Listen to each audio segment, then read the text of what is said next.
Welcome to Yerba Mate Talks.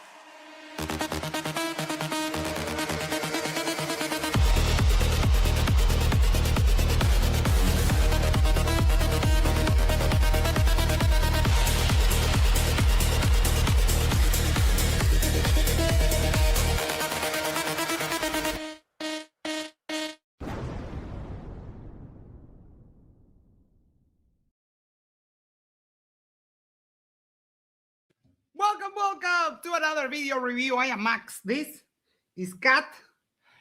And today we have a special feature, double, I don't know. We have our main video and we have an Easter egg courtesy of the one, the only Icy Spin over here, over there, or here, depends. So we're finishing up this that we started the other day, and we'll also cover the other one. I think we'll do the extra one first because it's short, and we'll see from there. Let me get the link over here. 1 second. And before we dive right in, make sure to do the social thingies. Like, share, subscribe, send this to a friend, send this to your significant other, go to the corner, yes, the corner of your street, and just subscribe to Yerba Mate Talks. And that way we can share the love for the channel. There you go, link. Let's spin it. And we'll start with Arwijn.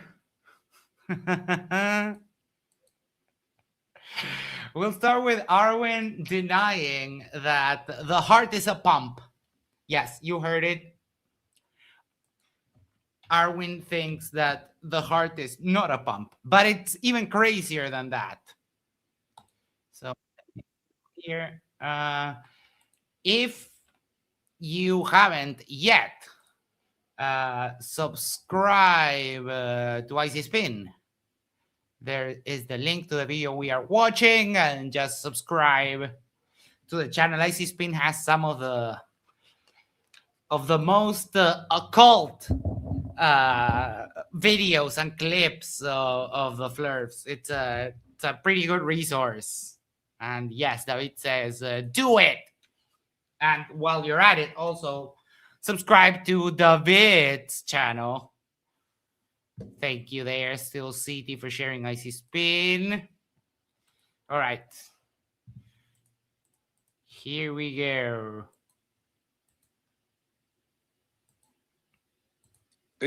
Okay, valid point. All right, valid point. All right. Like, do you believe human cells exist? Yeah. Okay, good. What the fuck? I mean, why wouldn't I? That's the debate. Yeah, that's it. Exactly, right? There's people here that don't believe it. Right. So that's a starting point. Arwijn says, why wouldn't I believe that cells exist? So, okay, so far so good. They don't believe humans have cells. Right, No, Taylor? no, Isn't that's that like what weird. you guys No, are but trying to the- disprove? I mean, Yeah. atoms is one thing, right? Like, what the hell is Right. an atom? What is a subatomic particle? People don't Electrons, believe in protons, cells. neutrons. Yeah, I have my doubts about whether that is absolutely literal. It's just a concept. It's a model. It works out through chemistry. Does that mean it's literally the way Yes, it's literally the way it is. Sorry. it's visualized? No, there's no evidence. There's no evidence for There is evidence for it. Brownian motion. That's how we figured it out. Brownian motion, and then we have electron microscopes.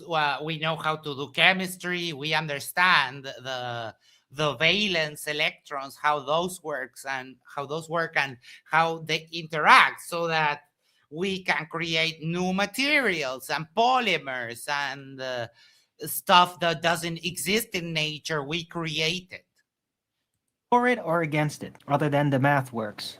Right, but cells, I mean, I have literally seen my own cells under a microscope. People They're don't believe definitely cells real. are real. I didn't know that Yeah. till the other day. Me either. After I couldn't did my believe it. original life presentation, they said, "Oh, you're assuming cells are real."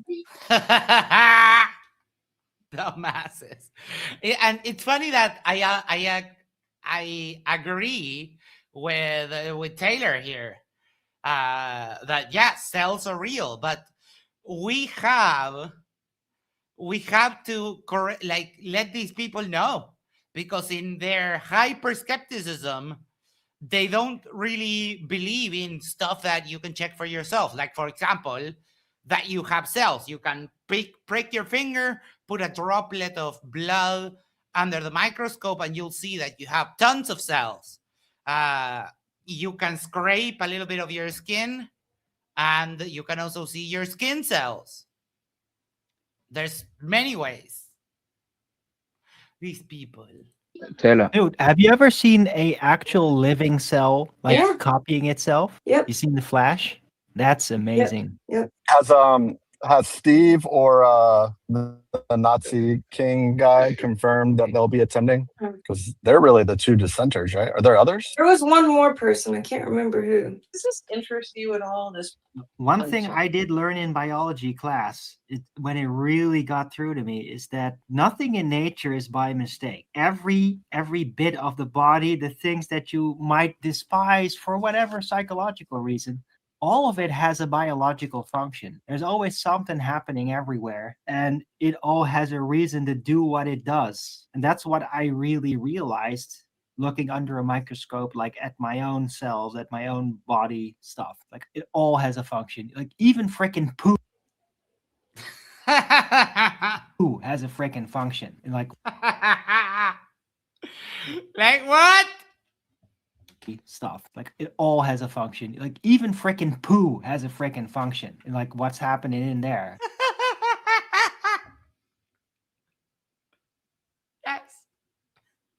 Yes, even poo has a function. I mean,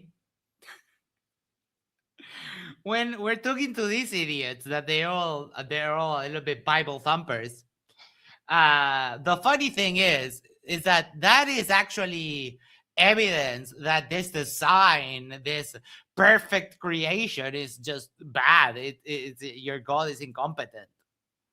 But yeah, I mean, poo does have function. It's just a way to recycle materials over and over. Yes, lovely. For nature, right? It's amazing. Microbiology. You know what's funny is like, so vast. yeah. What's funny is we were asking about like, for instance, like, if we don't have human cells, the natural next question is like, well, what are we made of? And you know what they said? Or at least Steve. He said that we're made entirely of water or something to that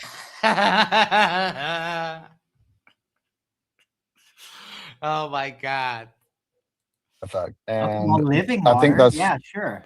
well, I mean, there's a distinction though between a human and like 100% water. And he wouldn't elaborate on what he was Well, talking gets about. And he into a bit of just stubborn sort mood of melted. sometimes, though. I mean, in a semantic, technically, he's right. I mean, the cells are mostly living water. Living water. What the fuck does that mean? In Spanish, we call jellyfish, we call them agua viva, which means living water. Structured water. But I mean, of course, just having living water doesn't provide life. It's just in order to be living, it has to have the living water. The living water. But living Cytoplasm. water by itself does not make life. It's not water. It's like cytoplasm in the cell. Gel with proteins and nutrients and hormones. I love that. I agree with Taylor. Very good. Good job. Everything. Yeah, but it starts with living water, though. What is living water? Living water is like structured water. It's the kind of the hidden state of water that The hidden state. is required in order. Yes. This is Arwijn. Welch says Arwijn thinks that water has memory, of course. Yes. For our vascular system, for our blood to circulate, it has to be living water. That's the only way it can transport the nutrients, and it can perform the apparent, not actual pumping function. This is not being pumped. It's being No, it is pumped. pulled. The heart is the pump. The heart stops, No, it is- blood stops. That's The wrong. heart That's stops, literally blood technically stops. incorrect. No, the heart stops, Arwijn. Blood flow stops. It is the pump that that's really nice, circulates your but blood. It doesn't actually pump.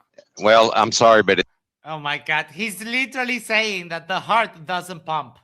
it does. It strictly No, it doesn't. mechanically pumps. Yes, No. it does. No, it doesn't. Oh, wait. You'll have to prove that then. Yeah, it doesn't pump. It's the opposite. That's absurd, man. No, the blood flows and the pumping is a side effect to it. No. No. How? Arwijn, no. Paule for 750 Uruguayan pesos says, hey, comrades, drop a like, vejigas. And for those of you who don't know Spanish, vejigas is bladder. But we sometimes use it as, I don't know, fools kind of a thing. It's funny.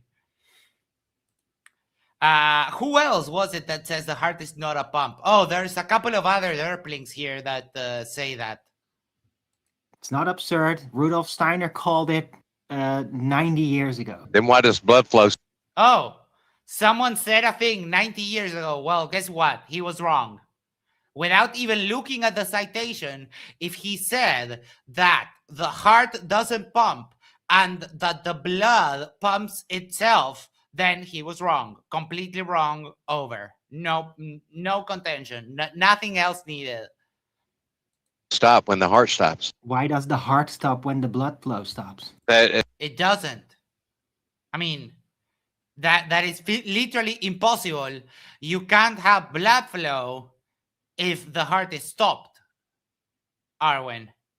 And we can literally see this. I mean, we can literally see this. For example, when you go fishing, when the fish dies, the heart stops. And if they stop your heart, you die. There's a reason why they tell you, for example, that those emergency shock paddles, that you shouldn't shock yourself if your heart is working, because if you shock yourself while your heart is working, it will stop working and you'll die. That's backwards. That It's doesn't even backwards make any because sense. that's That the doesn't order even you make were sense, learning Arwijn. in, like No, a that good doesn't make little sense. numpty, No, you memorizing could things the way you they're could call them supposed to names be without again. any damn reason. You're a moderator. You're supposed to hold I'm a yourself to a higher moderator, standard. well, you keep talking to me, You're right? supposed to hold yourself to a higher standard. You're not supposed to call people names and shit. Well, then don't talk through me. So don't talk, then. It would be the Don't answer to that. talk. Excuse me, you just made a statement. I rebutted the statement and you talked right through it. Yeah, when I try to rebut, you talked over me. Yeah, well, it's not the way it's supposed to be is not a fucking rebuttal, okay? I didn't say anything about it the way Yeah, it's you supposed did. to You be. literally I did said say you that. stop the heart. I said you stop the heart, the blood stops flowing. You start the You heart, stop the blood flows again. flow, the heart See, there you stops go. There you pumping. go. How do you stop the blood flow, you dumbass? How? How do you stop the blood flow? Gee, I wonder. Oh, there's this thing that is at the center of the circulatory system that if you stop that, then the blood flow stops. There is no other way that you can just stop the blood flow on a person. You got to get right on top of me, don't you? Yeah, because I'm reversing it. And There's you no can't reason handle for it, that. Arwijn. You can't There's no handle because. what I'm There doing is no to what you because. think is a really solid. Oh, Roger says Arwijn later loses his mod for this interaction. Yay! Statement. You can't Hey, justify what is talking it over that- people. Yeah. I was going to ask, Blood what is flow it that when stops, someone the heart faints, stops pumping. It's not the other way can you around. explain CPR? Yeah, I've done Alvin, I was CPR a bunch of asking- times. Yeah, does it not support the fact that it's the heart that pumps the blood instead of the other way around? Hell, we could just hook up. Buxel Buster says you should do a poll. What is more ridiculous claim? The heart does not pump blood, the earth is flat. That's a good poll. Let's see. Engage poll. What is, let me put it on the screen here 1 second. What is more ridiculous? Heart not pump, earth flat. All right, let's go.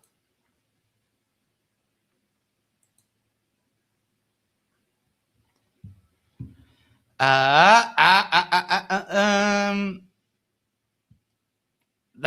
a tough one. It's going to be close. Let me move this over here. Pump up to a vein and make it all happen again, couldn't we? I was asking, like, the fact that when someone is unconscious or has been knocked down, some CPR to pump the heart so that the blood flows instead of the other way around. That way, it concludes that it's the heart that pumps the blood. Just Living water's in the Bible. Yeah, don't even get started about. Oh, for fuck's sake.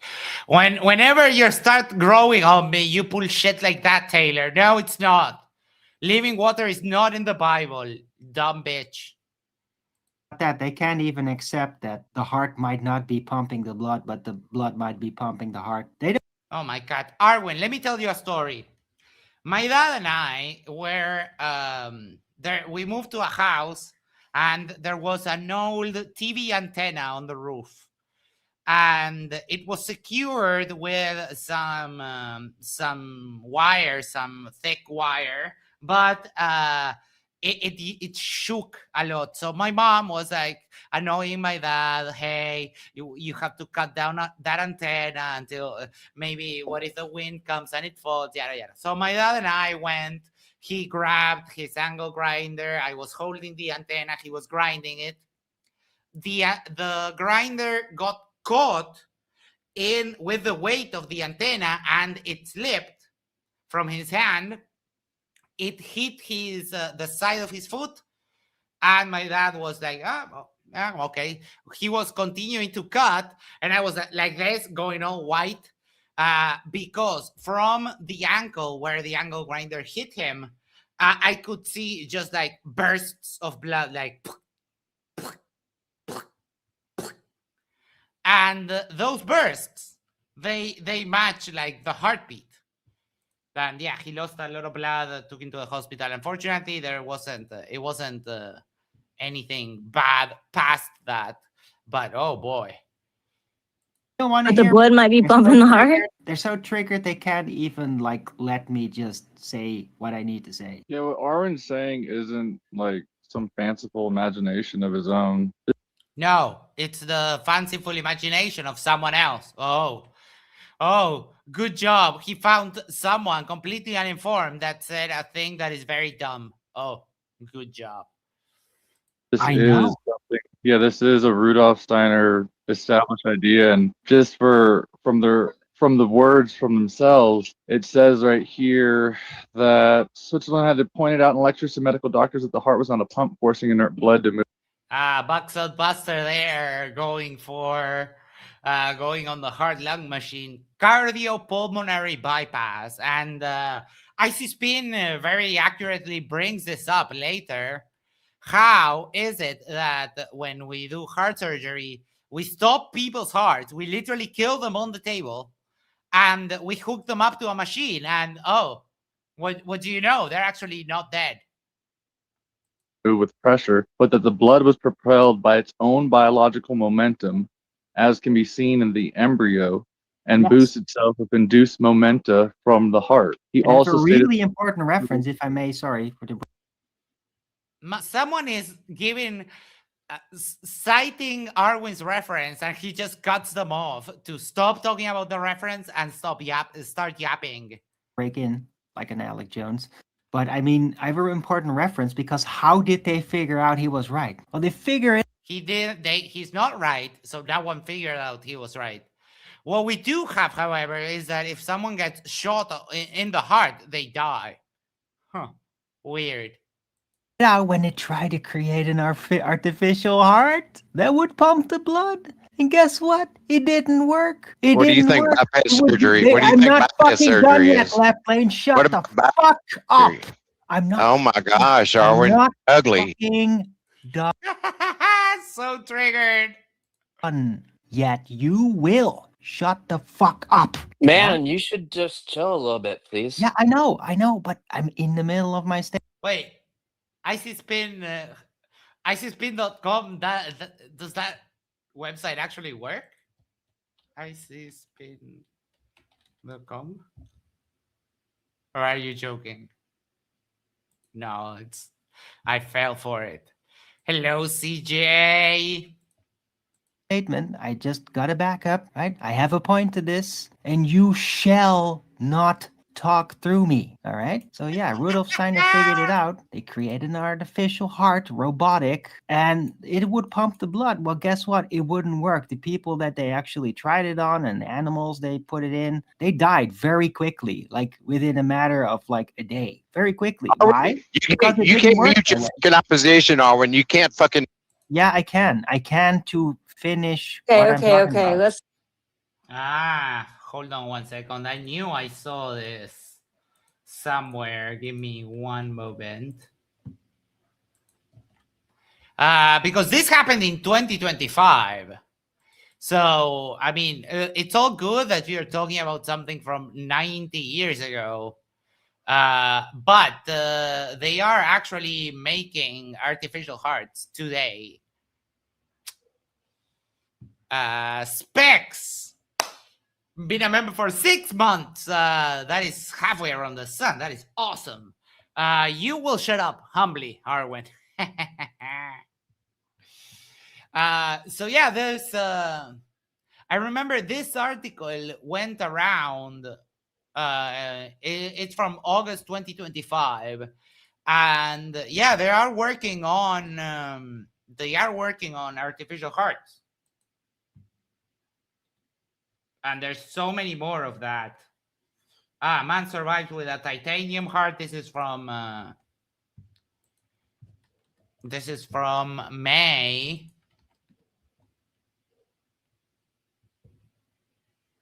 An Australian man in his 40s has become the first person in the world to leave the hospital with an artificial heart made of titanium. The device is used as a stopgap for people with heart failure who are waiting for a donor heart, and previous recipients of this type of artificial heart had remained in U.S. hospitals while it was in place. The man lived with the device for more than 3 months until he underwent surgery and received a donated human heart.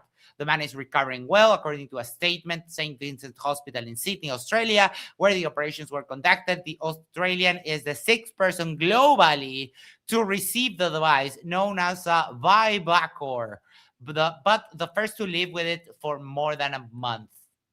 So, of course, Arwyn, wrong again. It's not.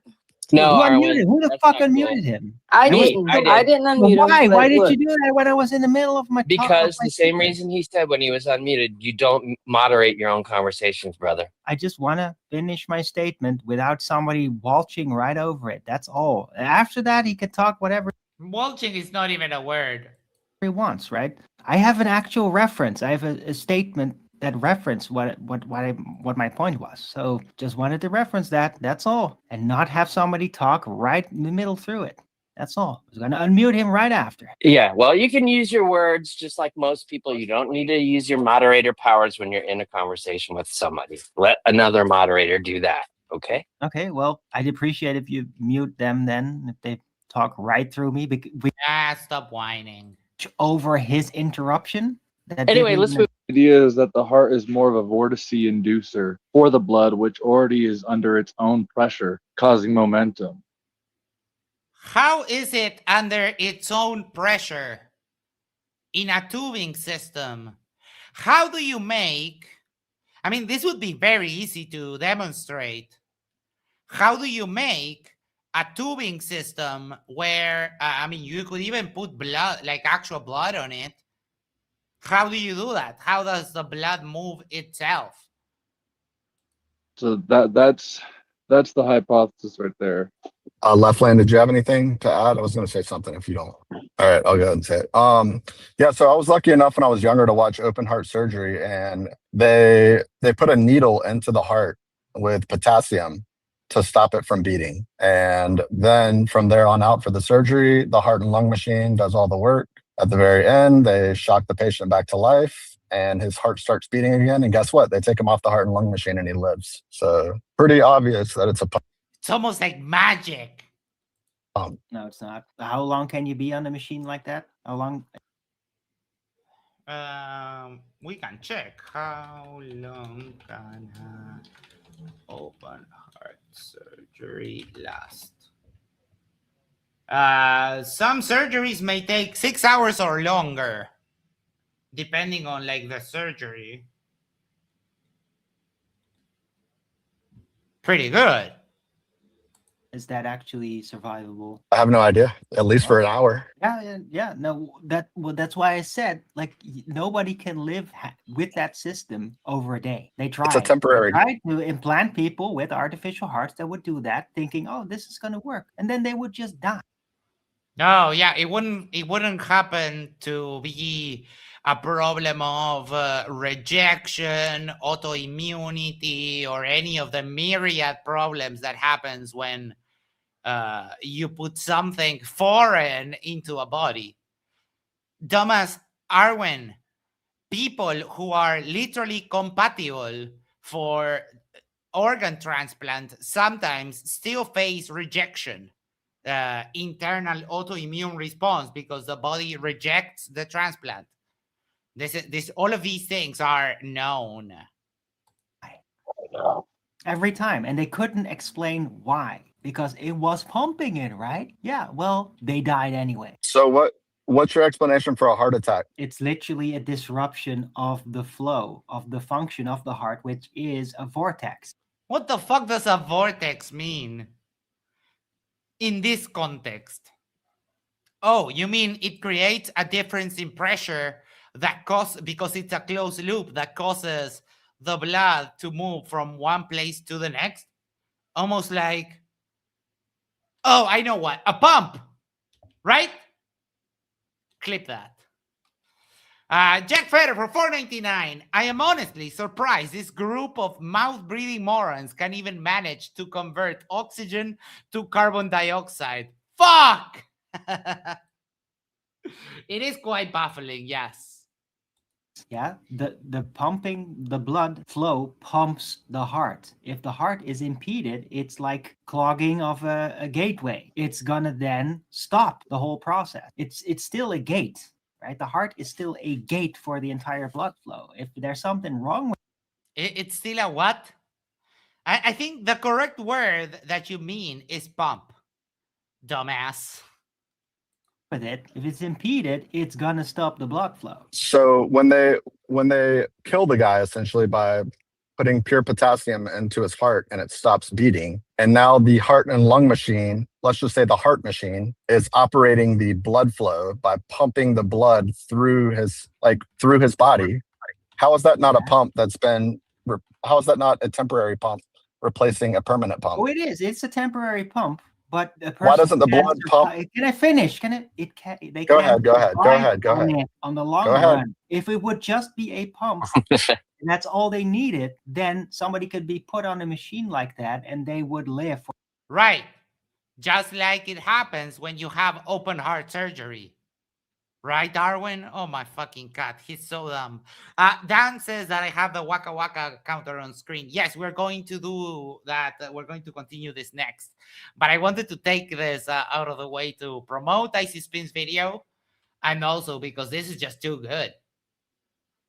For a very long time. Well, they don't. That's the entire point. Why does the blood machine need to be turned on and like operate at all? Why can't the blood just pump through the machine by itself? Are you kidding me?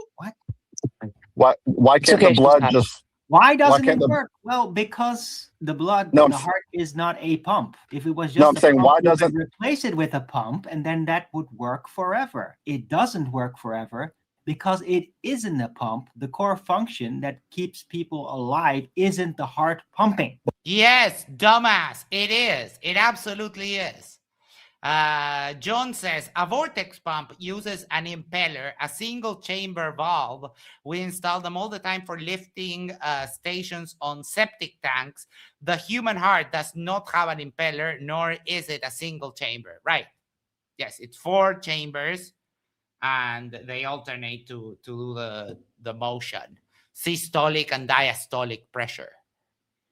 Let me clarify. Is the side effect. That's Let me clarify. The entire argument here. Let me clarify. I'm talking about the heart machine, right? When the guy's dead, essentially dead, his heart's not beating. They have an alternative method moving his blood through his body, which is a heart machine. How come they have to turn turn that machine on and start it pumping in order to keep the guy alive? Why doesn't the blood move the heart and the heart machine It by doesn't itself? keep the guy alive. It just prevents them from decomposing temporarily. Is decomposition not a byproduct?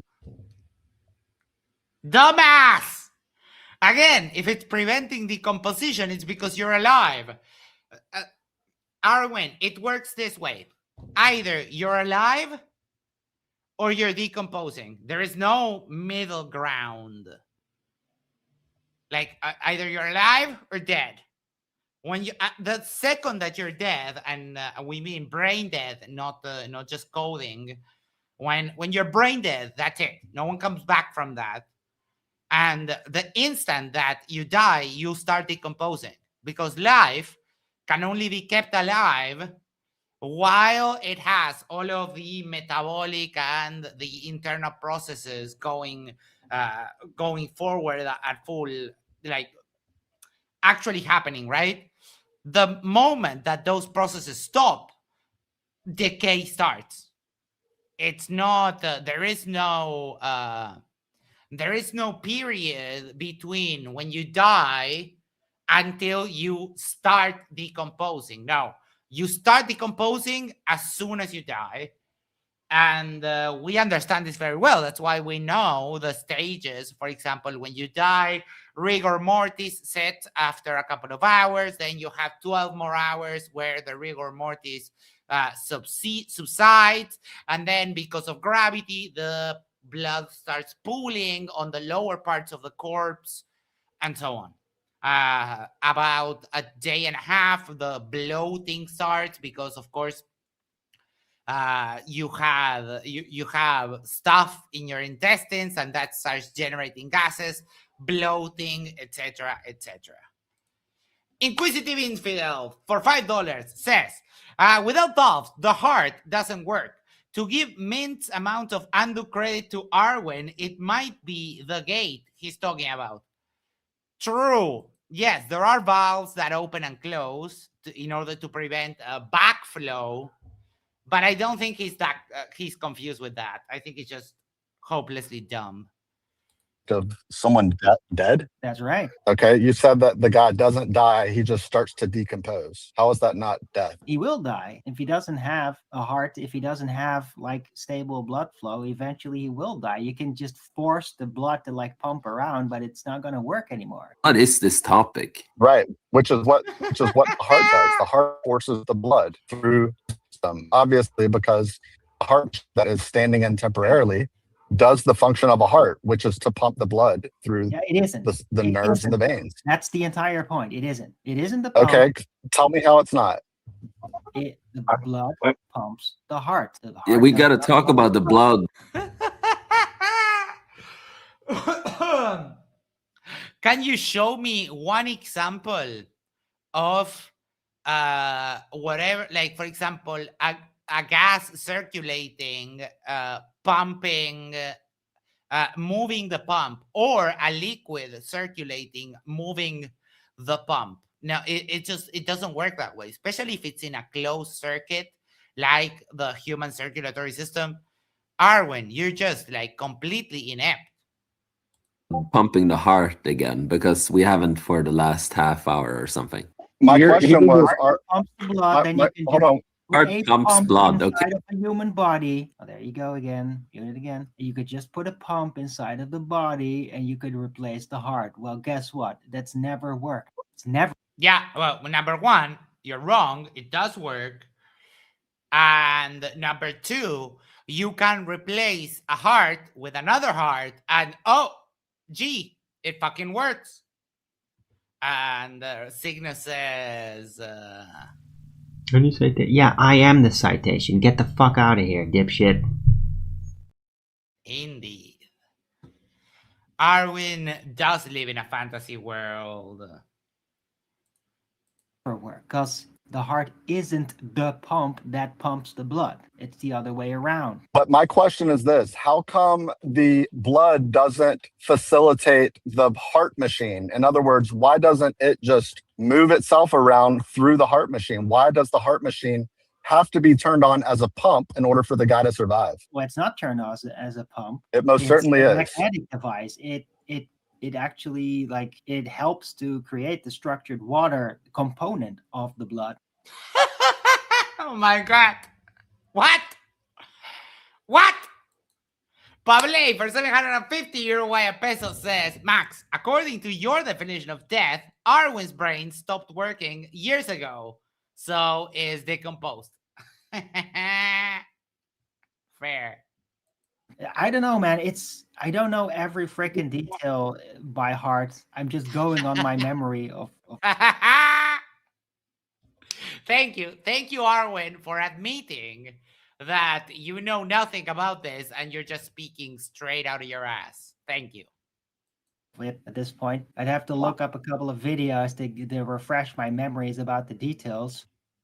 At this point, I'd have to look up a couple of videos to refresh my memories about the details. How does the blood? Yeah, or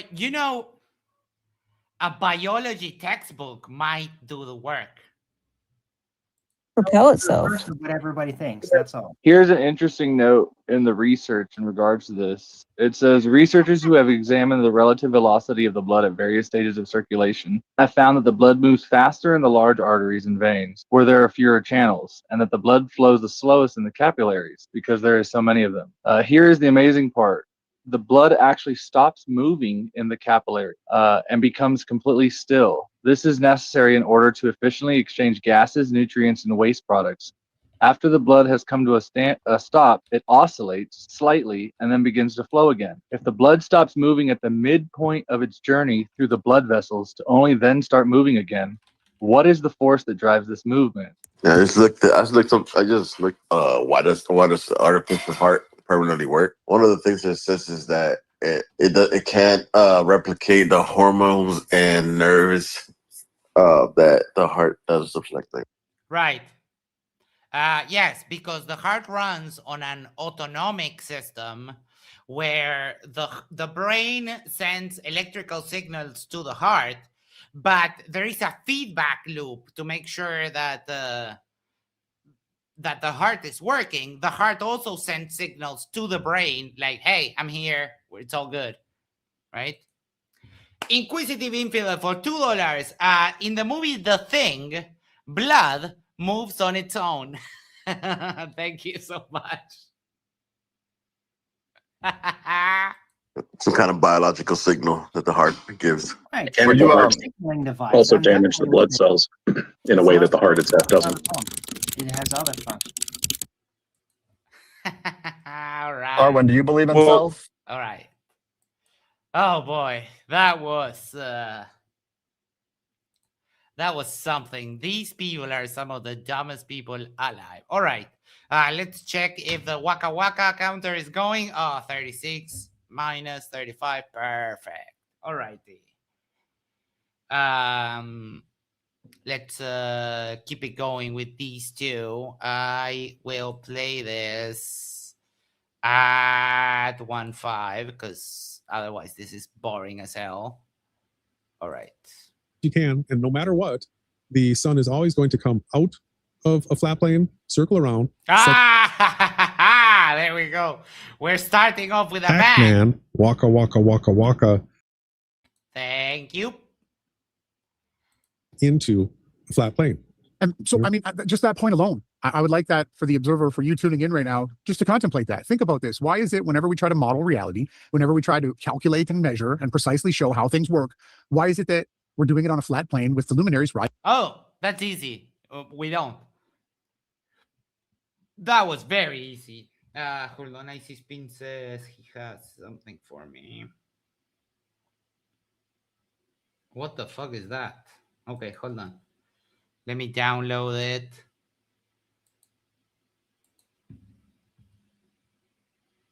All right. I need to shut that down.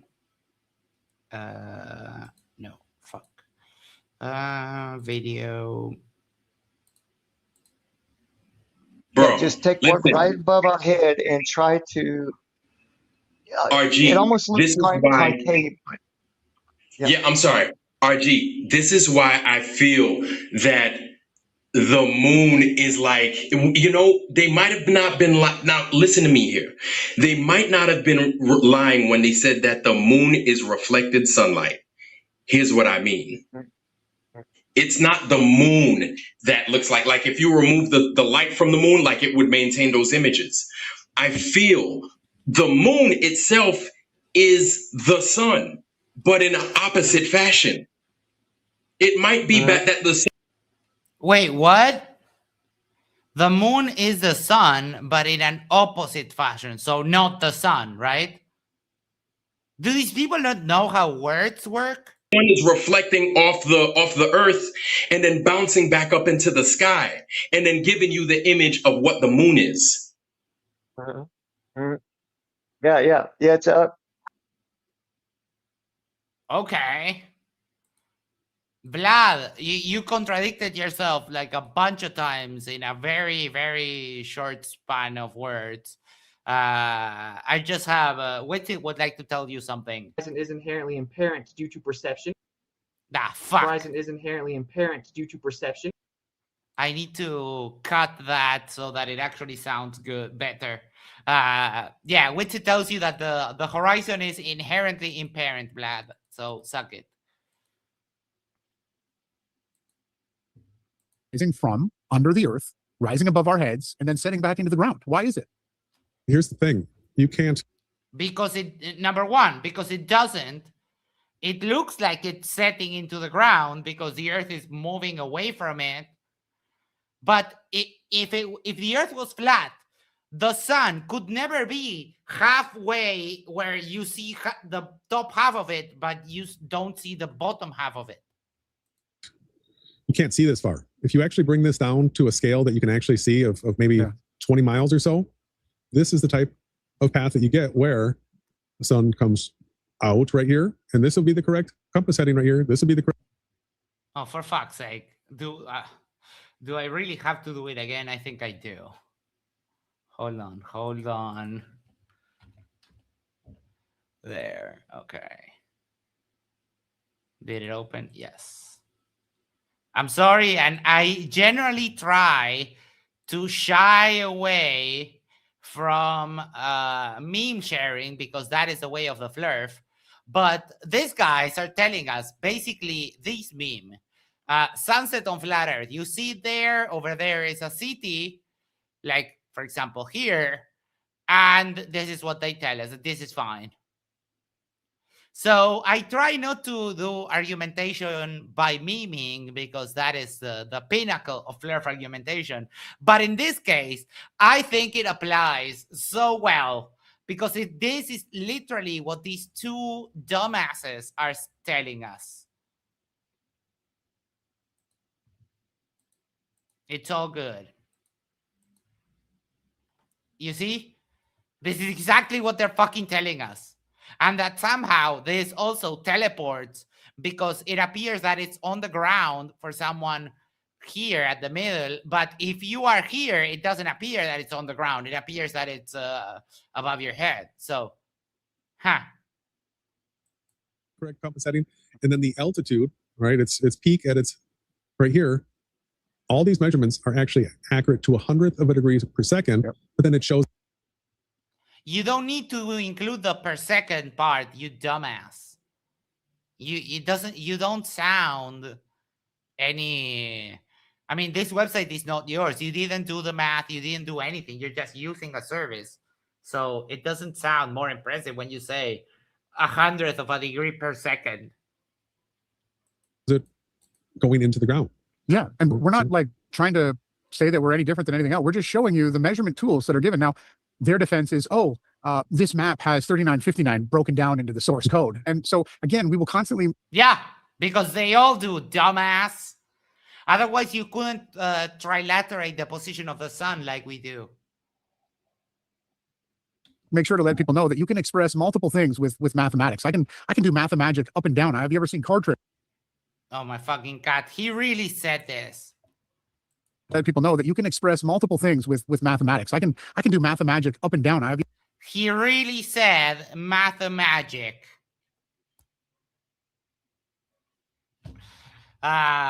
What's it? What do you think about that? Okay, so I'm going to clarify because you're using wizardry. I agree.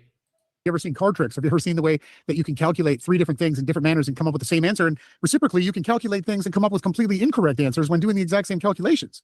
So again, what we're showing is Well, no, because if your calculations are correct, it would the tools. It would stand to reason that you could do them again and you would get the same result. Otherwise, you didn't arrive at the proper formula if it doesn't work, or if it works sometimes but not other times.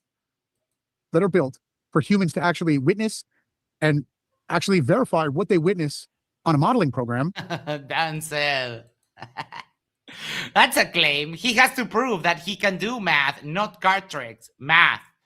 I don't think he can do either. And this is what they are. Yeah. So once again, here's SunCalc. They have the exact same setup where you have this 2D overhead. And no matter what, I'm backed up as far as I can right here.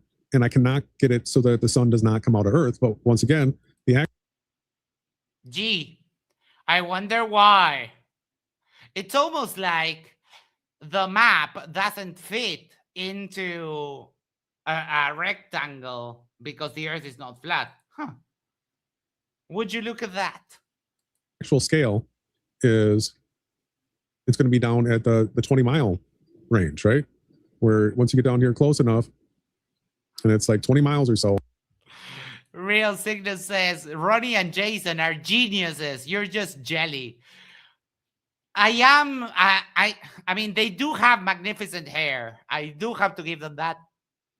I would like to know what hair products they use. But apparently it's some sort of highly held secret. If you're right here, sun's going to come up right over there from a flat plane, come around and set into a flat plane. So this is one of the tools that we've been using for a long time. Stellarium is another program just like this. Hopefully this one. All right, this one's still loaded. And so in Stellarium, if we back up our view a little bit, and we're at the South Pole, we'll probably be coming back here. But let's go someplace. We'll go to Texas. And we've got, we're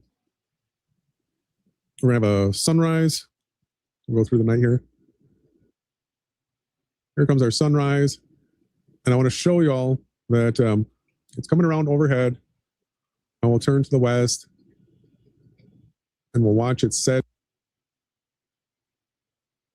Huh. I wonder why it's rising south of west. Over here in the west. Soul Glow from Coming to America. What the fuck is that?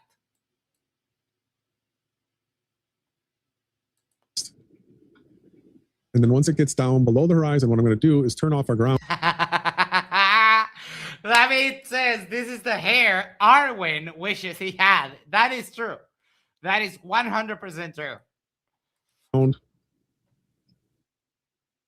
And as soon as I turned off the ground, you can see that it's actually rotating directly around the observer.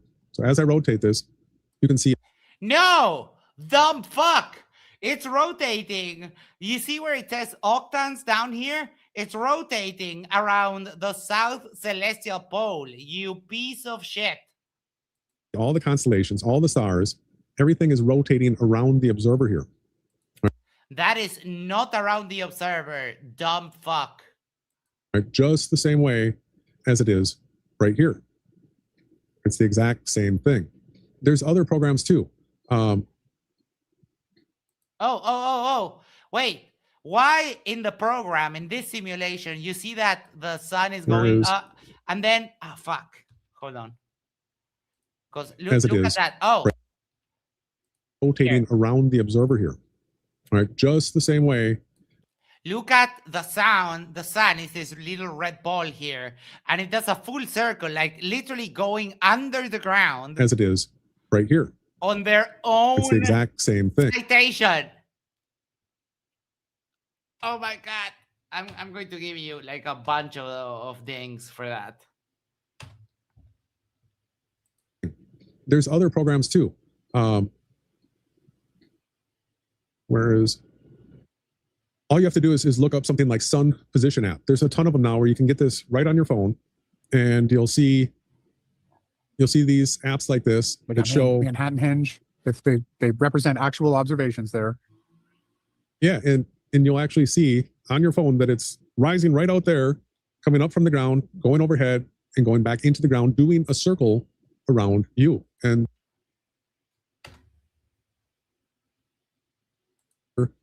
at the equinox, they're right at 9 of east and west. And then once we go out, No, what the fuck happened?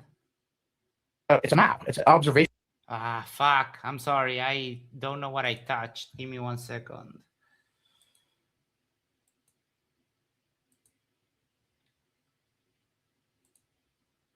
I'm sorry. I fucked up. I'll be with you. I'll be right back.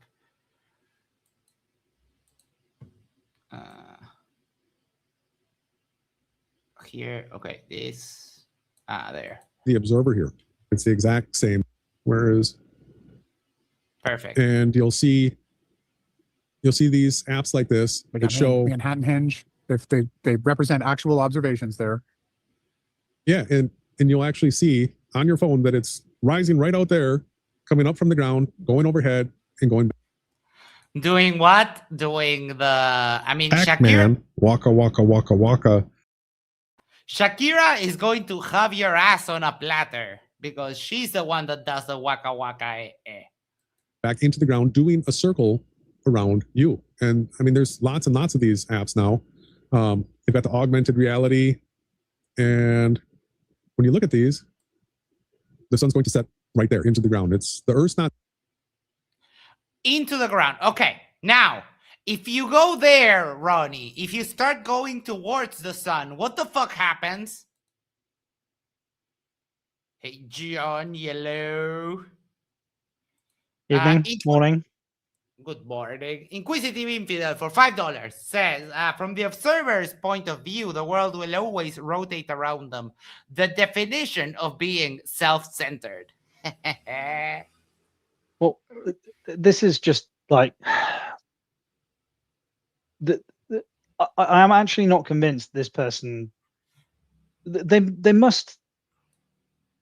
being intentionally dense. They're being obtuse. They have to be.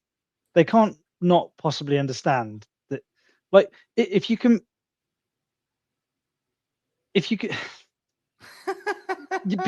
can't intentionally misunderstand an argument and not understand the argument that's being made. Like, how? Surely it's self-evident that if you're stood on a flat plane and a light-emitting object is at a fixed distance and you're a fixed distance and altitude and you're rotating, then yes, that object will spin around your head, but it will spin around your head at a consistent height. You won't have like any kind of deviation or variation on your sunset, your sunrise. It will be consistent at all times.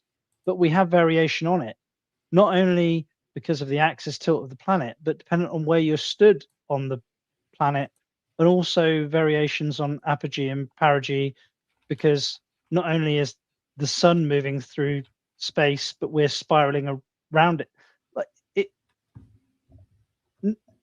absolutely none of the geometry works on a flat Earth model. Like zero, none of it. It doesn't line up anywhere. Well, for this is even more egregious because these two idiots think that they live in a flat Earth model with two poles, which is even dumber than just the regular flat Earth. Yeah. Dan, I'm fornicated for $5 says, I can't believe people actually follow this bullshit. No one sees through this stupidity. Like how?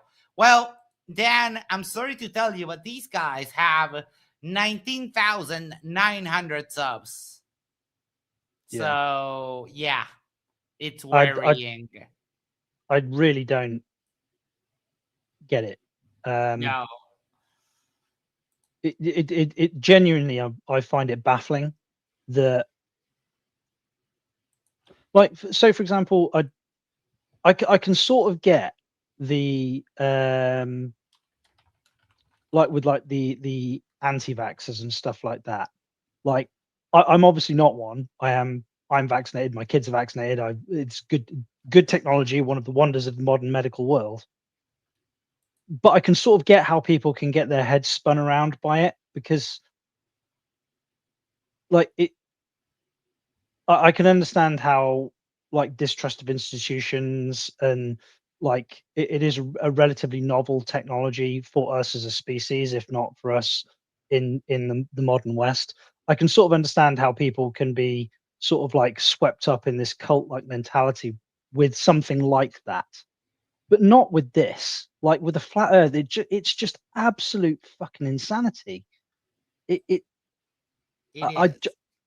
do not get like, and that's why in the poll that you did, like where I'm amazed that people think that like you need way more prerequisites to understand that the heart is a pump than you do to understand that the Earth is flat. Yet apparently, people not understanding that the heart is a pump is way more egregious than people not understanding that the Well, Earth I is mean, a globe. it kind of is. I don't know. Maybe it's because I've been to like the countryside on the day that, for example, they slaughter the piglets or the lambs or whatever. And when they put on the bucket there for the blood sausage, and you see it squirt, and it like it matches what a beating heart would be for a pig that size. It's like, right. I get that, but what I mean is the prerequisites that are required to understand that that it is the heart itself, that very specific organ. Like you need, in order to have like the core understanding, not just have the information given to you by somebody else, but what you need to be able to observe in order to come to the conclusion that the heart is a pump is you need to be able to dissect the body and understand and you can't dissect the body and also see it working at the same time. Like just because you can slaughter an animal, which I've done myself. I mean, I hunt, I've got a freezer drawer full of a few different mammals, which are all delicious and tasty, all of which I've killed myself. So I understand the biology, I understand the anatomy, I understand why you hang them, why you drain them for blood, you want to get the hemoglobin out, it preserves the life of the meat. There's a whole host of reasons. I completely get it. But we worked out that the globe was a globe by digging a hole in the ground and observing the shadows with a stick. That's what what was required to work out that the Earth is a globe. What you need to do in order to work out that the heart is the organ that's pumping the blood around the body and the whys and the wherefores for it, there's actually the way I perceive it anyway, there's a lot more that you would need to know and understand about biology, humans, like in order to come to that conclusion. That's actually a much more of a complicated system to understand than fucking globe spin around sun. Like Sure, I guess. And that's why Dan says he's deleting his channel now. All right, let's see what else these numpties have. Oh, the poll, 60% think that the pump thing is more ridiculous than the flat Earth, which was 40 out of 40 votes. Not spinning, the luminaries are rotating around you. The heliocentrists have never been able to prove that we're moving. All we can prove is that the luminaries are moving. So but we can do that. We can definitely do that. Laser ring gyroscopes. Boom, done. Every single one of these apps that show the sun, moon, stars rising from a plane and setting into a plane, they're all virtual reality proofs, absolute proofs. And all the... Oh, my fucking cat. You can't have absolute proof of an unfalsifiable position, you dumb fuck. All this data is taken from observations on a flat plane where you set up a theodolite or a tool like that, you level it, and you get an azimuth and you get an altitude from a flat plane. Yeah. Well, and the other funny thing is that Will's complete experiment, most of them, and the main reason that he went there to witness the sun, it was actually filming and recording the sun moving throughout the sky, right? Not the Earth, the sun literally traversing around them in the Antarctica. Gee, But while it was going around them, it was still going around the rest of the fucking world. How the hell does that happen? But it also, I mean, that's kind of an irrelevant point as well. Like the whether it's the sun that's moving or what, I mean, setting aside the speed at which stuff would have to be orbiting around us stood on the fixed point compared to us moving on the fixed point, because the further away you get from the radius, the further things actually have to travel, which therefore increases the rate of movement through space. So obviously but what you actually observe, it kind of doesn't matter whether it's us that's rotating on the planet or whether it's the physical the object that you're observing that's moving through space. The phenomenon is the same, but we actually aren't really interested in whether it's us that's rotating or the thing that's spinning around us, as long as it maintains its direction of travel around its angle relative to the axis of the globe that we're stood on. Then that's kind of irrelevant. That doesn't actually have any bearing on whether the planet is a flat plane or whether it's a globe. Right. Arctic region. Yeah, so that's just a taste of the tools right there, everybody. There's more. All of those tools right there are proof that we're in a virtual reality. They are No, they're not, dumbass. not built off of a spinning spaceball cosmology. We said from the start the SBVR model predicts the 24-hour sun. We've shown both southern and northern footage consistent with those predictions, and we had the data before you did, Will. So experiment 1 doesn't prove the globe. It proves our predictive model was ahead of... You didn't predict shit. All you said is because it's undeniable there is a 24-hour sun. The problem is that your model, your 2-derp model, doesn't work. Even though you do have the 2 poles, there is no reason why over a flat plane you would have 2 poles of star rotation. There is just no... Well, it's geometrically impossible. Yeah, it couldn't happen. Yeah, like it doesn't matter. Like, I mean, put a clock, like an old analog clock, on the floor, on the ground, and it doesn't matter what fucking shape the topography is around it. I challenge you, like, stand anywhere you like. Like, jump around on a pogo stick, hit yourself in the head with the mallet. I don't care. Do whatever you like. You cannot get that clock to spin both clockwise and counterclockwise at the same fucking time. But It's impossible. apparently they think they can, and or their answer is, oh yeah, just go to the other side. But when you go from the US, like when Dr. J came from the US to Uruguay, he didn't go through the firmament at any point. So the cope doesn't work. I remember I was arguing with one guy, and we were talking. We weren't talking about from the perspective of clocks. We were talking about it with ceiling fans, and he was like, "Yeah, but if you go upstairs and look down on the ceiling fan," I was like, "Right. If I look through the floor or the ceiling, whatever, yeah, then that works." Yes. Yes, but that is, well, firstly, it doesn't do what you say that it's going to do, but which I said at the time, I was like, no, it's still going to be spinning in the same either clockwise or counterclockwise rotation relative to you, because your orientation is still the same in relation to the spinning fan. And he goes, well, if I turned upside down on my head, I was like, welcome to the end of the thought experiment. That's the equivalent of being on the other side of the fucking hemisphere because you went out upside down relative to the... Yay! Bravo. We got there. Third Ender of Creality says, I hear what y'all are saying. However, I will raise you nuh-uh, which, I mean, fair. Witchbeat thinks you can get to the other side. He does. He does. Your final experiment from the very beginning. All right, do you want to do number 2? Sure. I can read that if you want. You'll have to do the screen share. Yeah. So now that we move on to number 2, they will start to go faster, and we will have music breaks throughout this here. So experiment number 2. Oh, hell no. No music breaks, please. The 24-hour moon in, you guessed it, the Antarctic region. Experiment number 2, the 24-hour moon. Let's set that record straight. Will unless you're going to play that long before you ever ballad, mention, which was provided to us by Mrs. Markley, the "Oh My Cat." theme tune. No, that was I think that was Michaela. Was that Michaela? All right, sorry. Apologies, I've ascribed it to the wrong person. The 20 But regardless, we can take music breaks for that. Obviously, that's allowed. Yeah, but not for their shit. all day moon. No. We exposed it first. We had already documented and explained that the moon does, yes, stay above the horizon for 14 days in both the North and the South Pole. Here's a timestamp who people call receipts. You can actually see where we actually talked about it. You want to go to it or? Let's check it out. Well, this should be fun.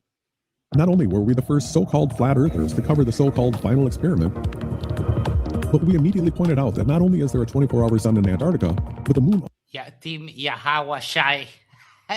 Every time it has more syllables for some reason. also stays above the horizon for 14 days at a time.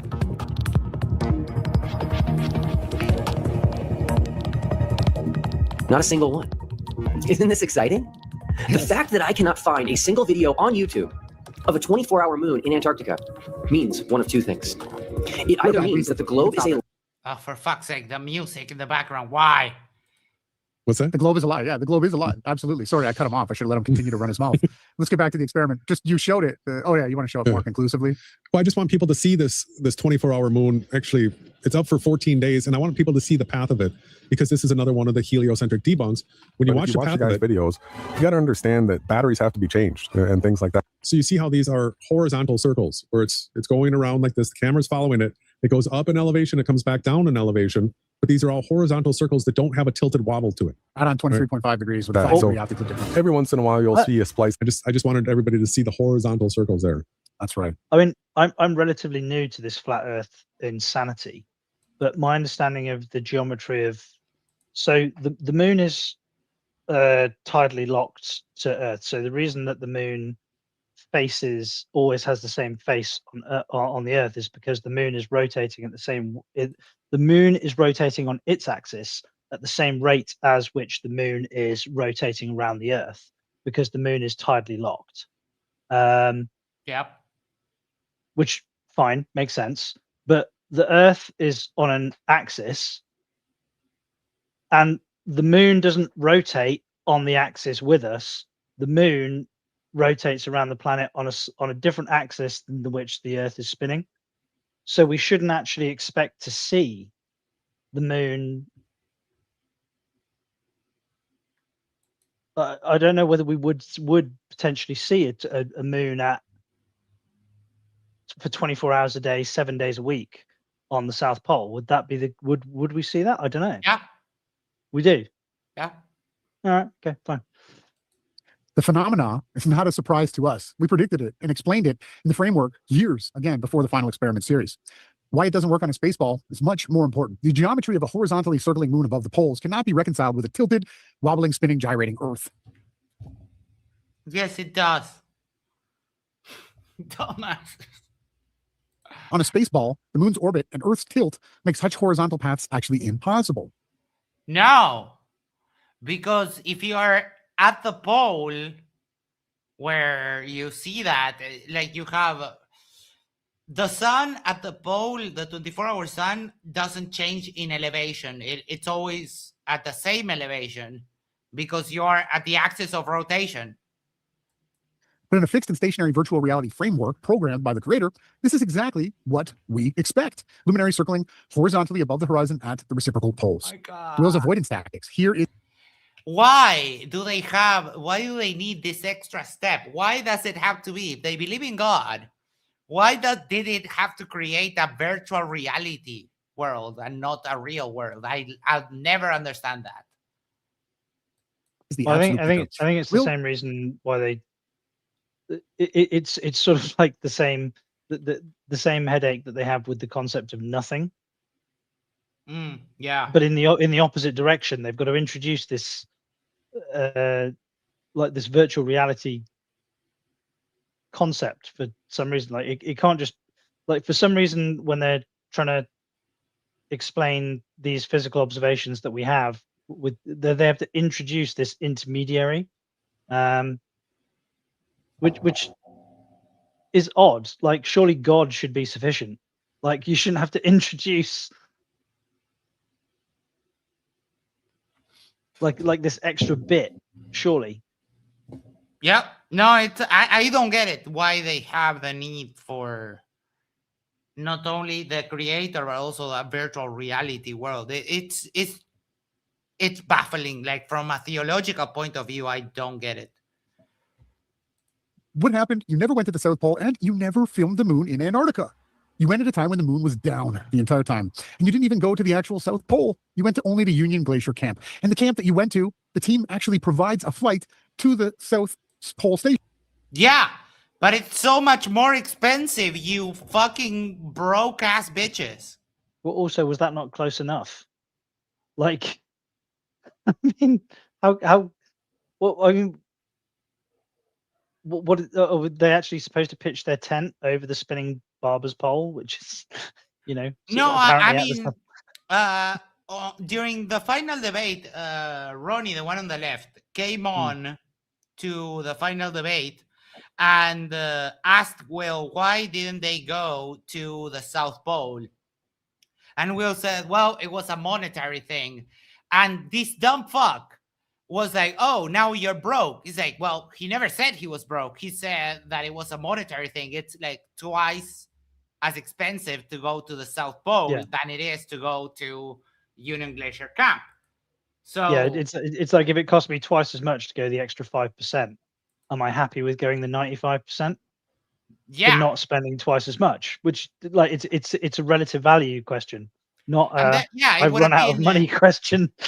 It would have, if they would have gone to the South Pole, it would have been, well, maybe one flat earther, probably not Jaren, because Jaren's condition was that Whitty went with him, and Dave McKeegan. All the other people that went couldn't have been a part of it if it would have been to the South Pole. Well, but also, Ronnie, Jason, you could just crowdfund and send one of you fuckers to the South Pole and check it for yourself. Well, the problem, I actually think that like this argument that's been made is, well, you went to this particular camp which was very, very close to the South Pole but not actually on the South Pole. Well, if they'd have sent them all to the South Pole, then I wouldn't put it past them to make the argument that, well, actually only one of you could possibly have been stood on the South Pole at one time, right? Which means that because like there is like a very, very like postage stamp sized piece of land which technically is the absolute magnet, like not the well, we don't even care about the magnetic South Pole, do we? We're talking about the actual axis of rotation, since that's what we're trying to observe. Yeah, so there's a very, very small piece of land which actually is the South Pole, and you can't have two people stood on it at the same time. And if you can't have two people stood on it at the same time, then their claim would be, oh well, we've only got this one person's word for it, and I don't trust them. Well, I mean, because we took turns. Yeah. You said you didn't have enough money anymore. Why avoid visiting during the actual period when the moon stays above the horizon for 24 hours a day? Well, we know it's because you knew the they went to see the 24-hour sun, not the moon, you dumb fuck. Geometry wouldn't fit the space ball. People would be able to debunk it. Why do you think when they faked the moon landings, they didn't try to put the stars in? It's the same. Oh, for fuck's sake, not this. Okay, hold on. Here we go. All right. Let me swap this window for this window. All right. NASA moon landing pictures. So just checking your autocomplete there, Max. See what you're into. Don't. Wait, no, let me go to the Apollo here. Okay. So we're going to go to the pictures. And we're going to find one. Maybe this one. Oh, you know what? No, not that one. This one. Perfect. Now we're going to download it. I'm going to put it on my desktop. Moon landing. Okay. Now I'm going to go to an online image editor. I think this one was the one that I used the other day.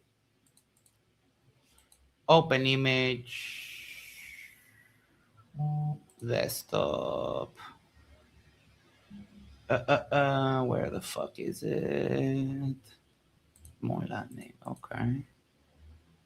Hang on a minute. Why were you using this video editor, this online editor the other day, Max? Because I found out that you can actually do this, and I tested it out for myself. Does this have anything to do with why you asked me to send you a load of headshots of my wife? No.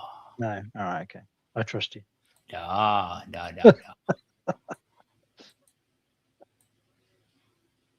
Oh, would you look at that?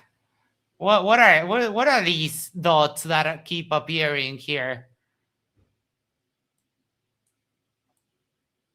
And this is, of course, this is an online editor, right? This is not like the best tool, but if you can do a little bit of this, you can actually find the stars, which is fascinating. And I saw someone saying you can do this on a video, and I was like, huh, interesting.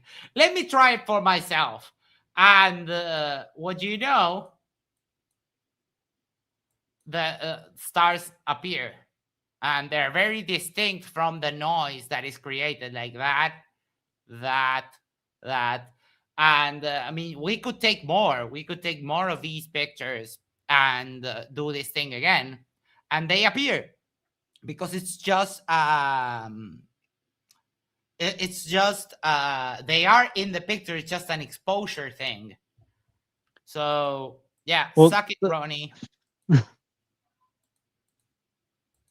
Yeah. Well, it just seems like a very like obviously it's very different on Earth because obviously we have light pollution reflecting off the atmosphere, which means that it's very difficult for us to see the stars in urbanized areas. But I would be curious to know what it's like to be a human stood on the surface of the moon trying to observe stars when there is essentially no atmosphere over you, but the entire surface of the planet that you're stood on is actually like a very pale colored dust that's just like quite a bright white. It must be akin to almost like a whiteout when you're skiing or something, just this very pale, like homogeneous, like low topography surface that's just been bathed in light from the sun with just no filter, no refract. Like, it's just like you're in a complete vacuum, and it's just absolutely being blasted by the sun. Like, and the notion that I don't know, what would you expect to see? Like, I mean, obviously I appreciate there's going to be limitations of the camera equipment, the pictures that were taken, but what did the people actually like? What do you see when you're stood on the surface of the moon? I don't know. Inquisitive Infidel says, but not on the compressed images. I forgot. Yes. That you have to download like the higher res one, the one that it's like gigabytes, and it becomes like even more obvious that the stars are actually there. All right. Same reason that Will is doing what he's doing. Bottom line, we documented the 24-hour moon long before Will and the final experiment, and the geometry destroys the space ball, but it actually fits perfectly into the stereographic biblical virtual reality. You never filmed the moon in Antarctica. You sidestepped it. You made sure that your experiment time period was not there at that time. When the moon was up, it only needed to be another week later, and you could have had it all. And you could have, for a measly whatever the cost was, a few $1,000s, flown to the actual South Pole. Yeah, for a measly few $1,000s that I don't have, you could have done this to satisfy my completely arbitrary and stupid criteria. Okay, got it. And then walked around with your compass out, showing its spin on its axis, but you didn't do any of these things. So the experiment 2 isn't proof of a globe. It's proof that you avoided the evidence that only the SBVR model can explain. And now we... They're so dumb.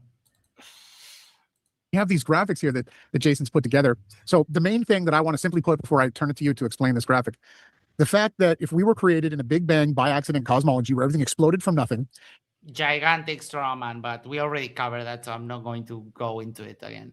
And started moving out at a distance, and now we can calculate it, quote unquote, with the redshift that was actually debunked by quasars being local, and they were much redder than the supposed galaxy. Bullshit. You're lucky we don't have the astronomer here today, because you would be getting eaten up over that claim. Is at the edge of the universe.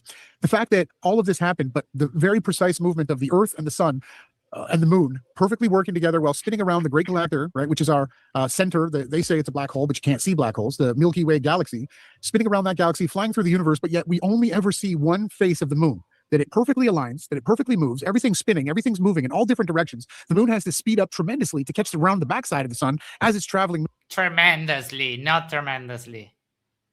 On the orbit of the Earth, the difference is very small. On the orbit of the Moon, it's even smaller because the Moon is smaller than the Earth, and it goes a very shorter distance. Well, the Moon is 220. That what is it? 220,000 miles, 220,000 kilometers away, and then the Moon's radius itself is what 2,000 miles max. Like the Earth's radius. No, the Moon's radius is the Earth's radius is 3,000 miles. The Moon's radius is under 1,000 miles, I think. So actually, the variable distance it would be very, very small. Yeah. But they don't. They have no idea about numbers. Miles an hour through the universe around the Milky Way galaxy, yet we only see one face of the Moon. Now, Jason, please, could you explain to everybody what this graphic is showing with the 5.2 degrees? Yeah, I mean, this is the cleanest you'll find of any heliocentric explanation for the path of the Moon around Earth. So what they have is the ecliptic plane, which is another word for that would be orbit. All right, so this is the orbit of the Sun right here. They have the Sun centered on it. They have Earth tilted at a 23.5 degree tilt right here. This, I mean, you're literally looking at a debunk of heliocentrism right now, because this would be one of the equinoxes. So the Earth is tilted at 23.5 degrees. That means that you wouldn't have a 90-degree sunrise, 270-degree sunset anywhere on Earth. So they call this the equatorial plane. This is the path of the equator of the Earth. Then they have the Moon's tilt tilted back the other direction, 5.2 degrees. So you can add that 5.2 to the 23.5. So you get roughly 28.5 degrees that you can see the Sun above the plane of Earth. So that's the highest elevation that you'll get at the North and South Pole. And that part of it checks out, but the geometry here doesn't work, because with this tilted axis right here and the up for 14 days, down for 14 days, what we saw in the video, we'll go back to the video here quick, is these horizontal circles. On this, but other than that, yeah, it's pretty clean. It's really clean. It tracks the Moon. And so that geometry right there, when I ran this through ChatGPT, it said, no, the Oh my fucking God. That's your problem. You let a fucking clanker do the thinking for you. Of course, I mean, it was obvious from their document that document even still has the format of ChatGPT. Dumbass. Moon would be going up and down every day. Yeah. Every day, right? With up and the down. reciprocal non-uniform angles that we're talking about. Reciprocal non-uniform angles. What the fuck is that? No. The reason why it stays there is because you're kind of pointed straight at it. Dumbasses. Here. So let's that path right there can only happen. Let's go back to the models real quick. I want to show people. So we have the Andrew Marsh like this, all right, on a flat plane. Now then somebody like Jared. Oh, that did 2 turns. That gets come you a along, double whack. and you'll say, well, it's supposed to be like this, right? Yeah. So here's the Andrew Marsh applied to a space ball. And let's go ahead. And I want to show everybody here. So here's that same same path of the Sun around an observer, where the Sun's going to rise from Earth, right? From Earth, come around, set into Earth. But they're saying, oh, but the circle of sight. Motherfucker, it has do you see that line, the blue line? It points to the Sun 93 million miles away. Is too small. Yeah, so let's go ahead and make that circle This is insane. a sight bigger. And once we get it up to something like this, you're going to start to be able to see that all they did is they took the exact same thing that we were looking at on a flat plane and they stuck it on the side of the ball, and it's just cut off right there. So if Yeah, it's cut off because it's bigger than the ball. What? Why don't you aim it towards the Sun so that we can see that the Sun is 93 million miles away, you filthy fucking liar. if I come around like this, now all of a sudden you can't. This needs to be at scale. You can't just whack the Sun. No. This is just insane. The sun literally crashes. And there's no crashes in. tilt. They have the Earth perpendicular. It's not at a 23.5 degree tilt here.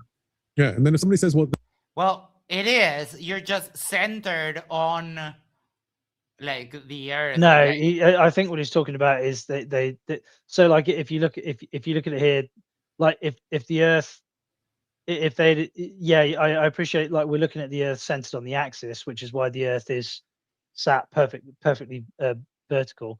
But the point is that the rotation of the sun, they've got aligned with the equator on this.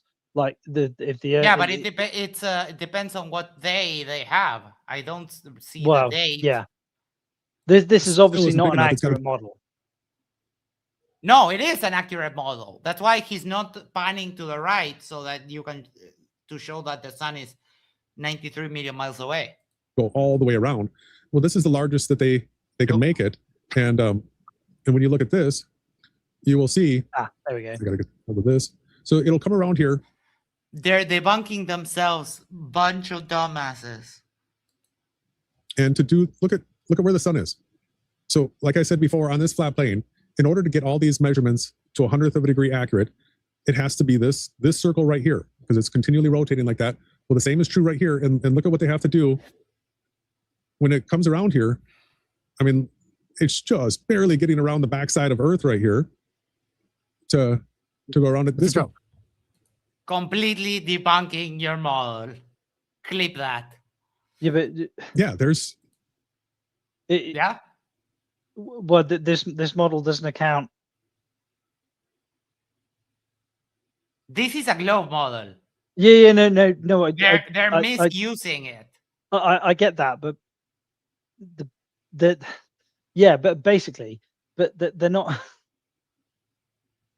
They're criticizing observations of this when they're comparing it to the what they'd expect to see on a flat Earth model. Yeah. But, And then, like Ron was I'm not saying, explaining all of myself this, very well. in order to make it look sort of accurate, they stood the Earth straight up and down. Yeah, it's not tilted. It's completely perpendicular. And unfortunately, that's not the way that the heliocentric model was designed. Our solar system, the way that the Earth is. Right? But then you uncenter it from Earth, and look at that. You see the tilt. You see that it's tilted. Dumb fuck. Liars. They're both just fucking liars. When you center the camera on the Earth, of course, it shows it the right side up, because we're kind of particular like that. Set up spinning around the sun with the moon, it has to be tilted like that. Like and that. The only way that you can zoom in and use it to calculate anything or to actually verify anything, they have to stand it straight back up, and they say, oh, everything's. No, they don't have to stand it straight back up. It's just a showing. It's just showing that you don't even understand what you're looking at. This is insane. Relative. So what they end up doing is they have to contradict themselves at every single turn, whereas we're just simply stating what we observe. Yeah, so now when you apply the tilt to it, you can clearly see that at the equinoxes, you could not have a 9270 sunrise anywhere on Earth. And you can look And you know that how? at this from any angle, and you'll see that this doesn't work. Here's your 9270. It's set at a 23.5 degree tilt. All right, so when they say that we're using models that are based on a globe, no, this is what happens when they take the model that we use and try to apply it to a globe. Like, seriously? You're literally showing the model of the globe, and you're saying that we took the model from you? Are you serious? Right. This is the one that works. That's right. This is the one that you can replace this city right here. You can import your 3D model, and you can use this for solar calculations. Test That's it. what yeah. To align your house, your windows, for heating, for allowing light into spaces, to actually set up solar panel systems so that they have the maximum amount of solar light radiation to it, light. So amazingly enough, I think it's time, Jason. That was the end. So again, yeah. Sorry. So we use it was only a couple of years ago. I used a piece of computer software called Ecotect, which works with it work. You can export your ArchiCAD models into it, and you can work out your solar gain and all sorts. You need to know the orientation of the building and the longitude and latitude of the building on the planet, but you need to put in order for this model to work, what it gives you, the model looks like a flat plane, but you have to put in, when you're programming it, in order to get accurate data out, you have to put in the longitude and the fucking latitude on the globe, you daft fuck. Otherwise, it doesn't give you accurate data. Yeah.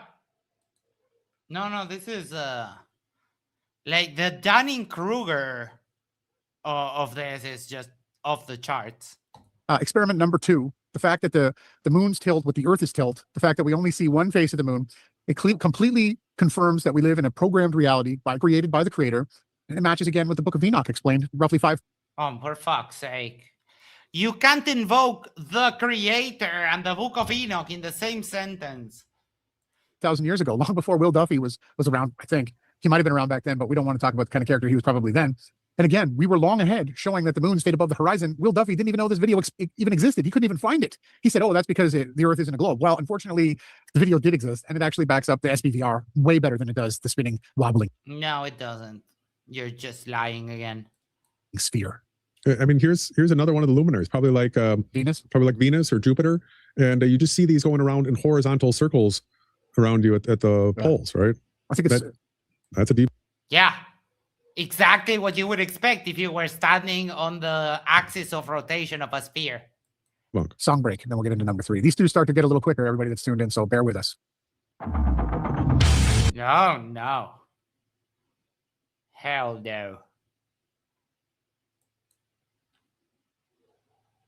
And we're on to experiment number 3, but you'll see that because so many of these are repeats, that we'll start moving a little bit quicker. We want to spend the time just hitting the main 3 points. And so South Celestial Pole, let's set the record straight about the South Celestial Pole. We have never denied it. In fact, the entire reason we began pushing into 2-pole stereographic projections nearly 8 years ago was because we acknowledged Earth has 2 poles, not 1. If we didn't recognize the South Celestial Pole, there would have been no reason at all to explore a 2-pole stereographic projection. We first shared this publicly in 2017, our first release of a 2-pole projection. Every time you cite the 2-pole projection, you admit to this, Pac-Man, waka waka waka waka. and you admit that the Earth is a globe. I mean, I just love it. I'm still not clear on how you have 2 poles on a flat plane. Oh, hold on, I can show you. Stereographic. Like, how do you have two poles on one axis of rotation on a flat plane without going to the underside of the damn thing? 1 second. This.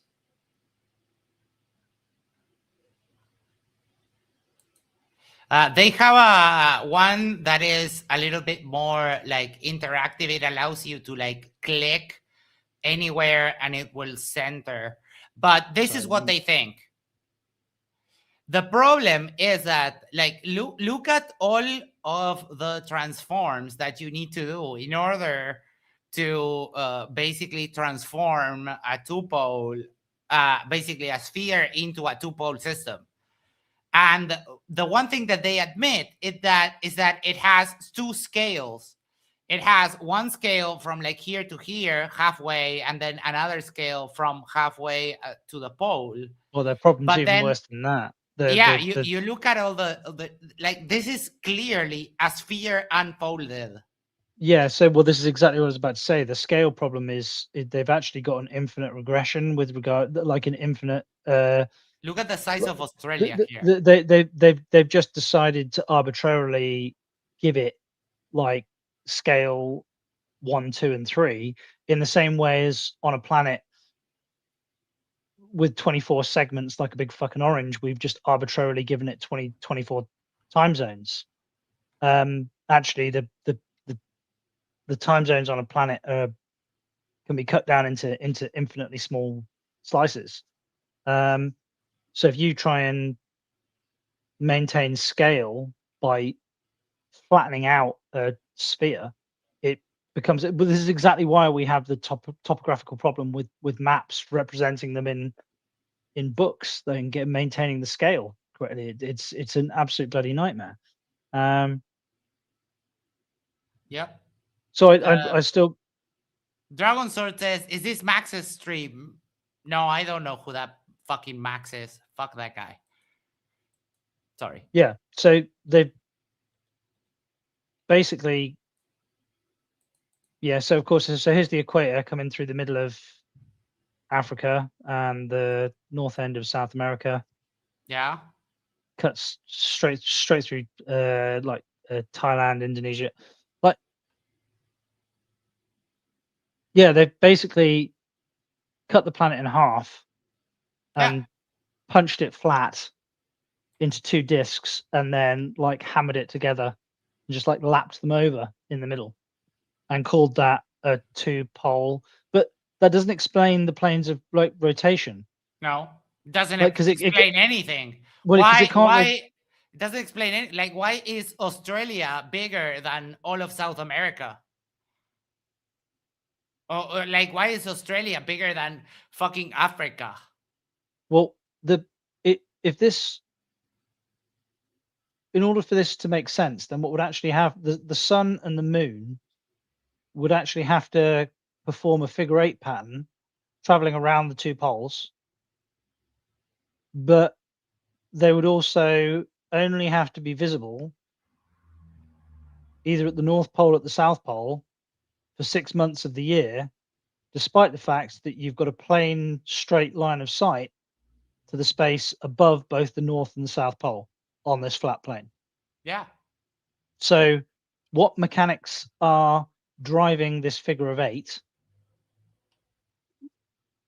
Wishful thinking and dumbassery. That's the. And why do we somehow magically lose sight of these quote unquote luminaries when they're orbiting the other pole, just simply because they're orbiting the other pole? Yeah. Wishful thinking. Sunflower says, "Is there good seafood in Uruguay?" Yeah, it's expensive, but of course, when you live next to the coast, you get seafood.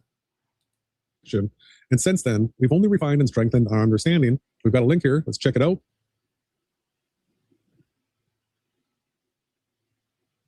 All right, check.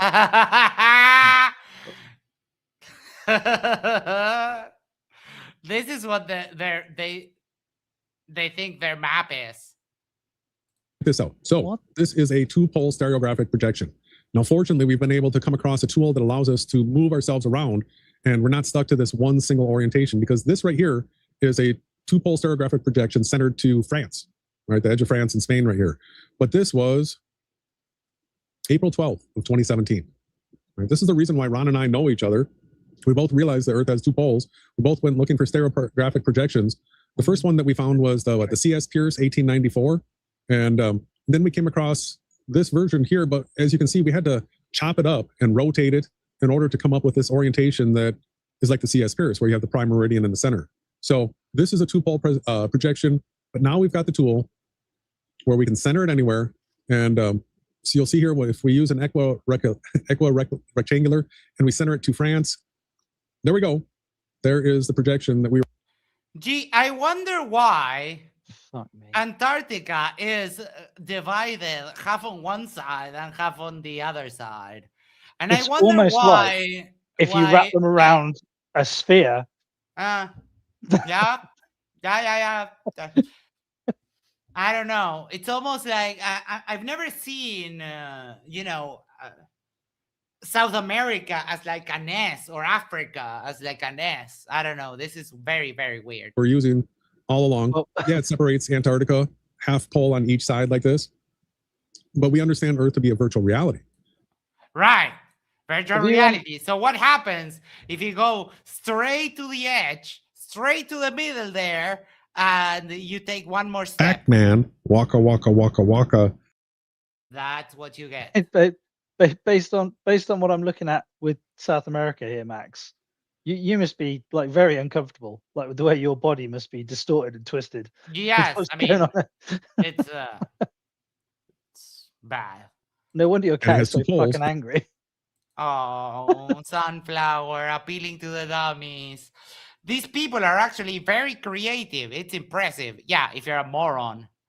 If only they applied their creativity to more useful fields. This is not creative. This is just bullshit. They're liars. And it's on a flat plane. Now, the only way that you can... It is kind of creative. I mean, it's completely useless, but it is. It is? It's inventive, at least. Like, I mean... I do wonder what they'd be capable of if they pointed their brains at something productive. They'd make good lawyers. Picking cigarette butts from the side of the highway, probably. They'd make excellent solicitors. Draw the You just coordinate get, system to a scale. priori, get assigned your narrative as you walk into the room, and you've got to argue for it no matter what. They would get eaten up. Is like this. It's the only way. And so as you move around in here, you'll see the way the poles come around. You can actually get yourself... wait. What I mean by lawyers, Max, is like they walk into the room and they're like a public defender, and they're like, "This is your guy." It's like, he's innocent. And they go, "Yeah, but all the evidence says that he's guilty." "Yeah, I know, but you've got to pretend that he's innocent." Therefore, they'd make good lawyers. That's... Look at this. Do you see here? This is a portion of Russia, like across the Bering Strait. Look at what happens as I move it frame by frame. It starts just warping, and now it covers the whole top of the map. And now all of a sudden it magically breaks. And now Russia is divided in two parts. No, this is just wild. Is there any way we can apply this to Ukraine? I think we can solve a problem here. This looks like a... Oh, look at that. This looks like a Mercator. That seems familiar. Similar to a Mercator, right? This is technically accurate, but it's centered to this location right here. And then as you go south, in order to get Antarctica to come together as a whole continent, of course, you have to move towards it. And as you move towards it... And look at whatever happens at the top of the map. Never mind that. Never mind those people that are being like literally spaghettified so that these assholes can claim that the Earth is flat. Right? It keeps redrawing it until this is correct to scale. So this is the same thing as what we were sharing when it was centered to France. It's literally the same thing. All right. Let's go. The tsunamis and the maelstroms down here in this part must be a bitch and a half. Oh. Here's the key point. We're not surprised by the South Celestial Pole. We expected it, we studied it, we predicted it, and we can show how it works far better in the SVVR framework than in the heliocentric model. Oh my fucking cat. Stop. That will get you 3 things. We already went through these. Because when you stand at the South Pole and look at the moon, the claimed orbital mechanics of the heliocentric model cannot produce the level horizontal circles the moon makes above the horizon. Yeah, it produces them exactly. You're just liars. That's a fatal flaw of the spaceball. The SPVR stereographic projection, which starts by acknowledging both poles, gives a real explanation where the globe fails. So no, we didn't discover the South Celestial Pole from globe defenders. We've been the ones pointing out for years that single pole models were false, and that recognizing two poles... Oh, my fucking cat. I suppose we shouldn't be surprised that some sort of like weird intersection of presuppositionalist religious person who has also got a huge dollop of like solipsism thrown in there as well should have an issue or some kind of problem with understanding like perception on a globe. Like this crazy ass like, oh well, if you center the globe on this, if you center the globe on that, if you center and then flatten it out, of course it looks janky. Like you cannot take these three-dimensional, I mean, do it with any three-dimensional geometric shape and just see what sort of craziness you end up with. Mm-hmm. cells was the necessary step towards building a predictive model. That's why the SBVR framework exists. No, the SBVR framework doesn't exist. You idiots just invented a flat Earth, put it 2 poles, and then cry virtual reality because you have no fucking clue what you're talking about. Tools and data that we use. Oh, wait, hold on. We have this conversation. We've been having this discussion with Isa for the last couple of after shows, and it goes back to what you value. Isa thinks Isa thinks that if you can, even though it might be 100% bullshit, he thinks that if you can make up something that sort of sounds coherent, then that is making an argument. I am a little bit more strict on that.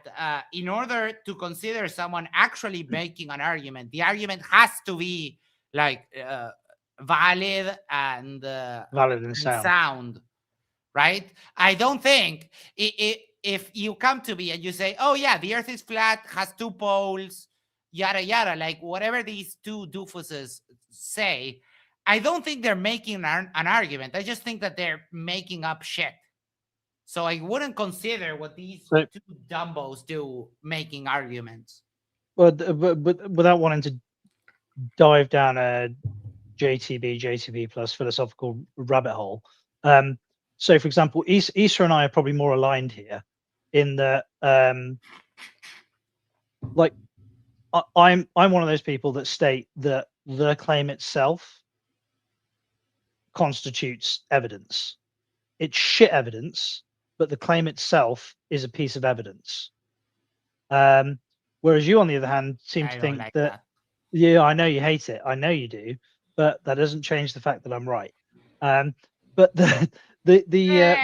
whereas you seem to want a more formal, like you want to formalize it. You want like a syllogistic structure. You want proposition, conclusion, or premises. No, I mean, I want that what I want is to consider that someone makes an argument when they say something that actually correlates with reality. If it doesn't, then he just said some stuff. So let me, this is, I'm actually genuinely curious about this. So if I tell you that I have a dog in my garage at home. Yeah.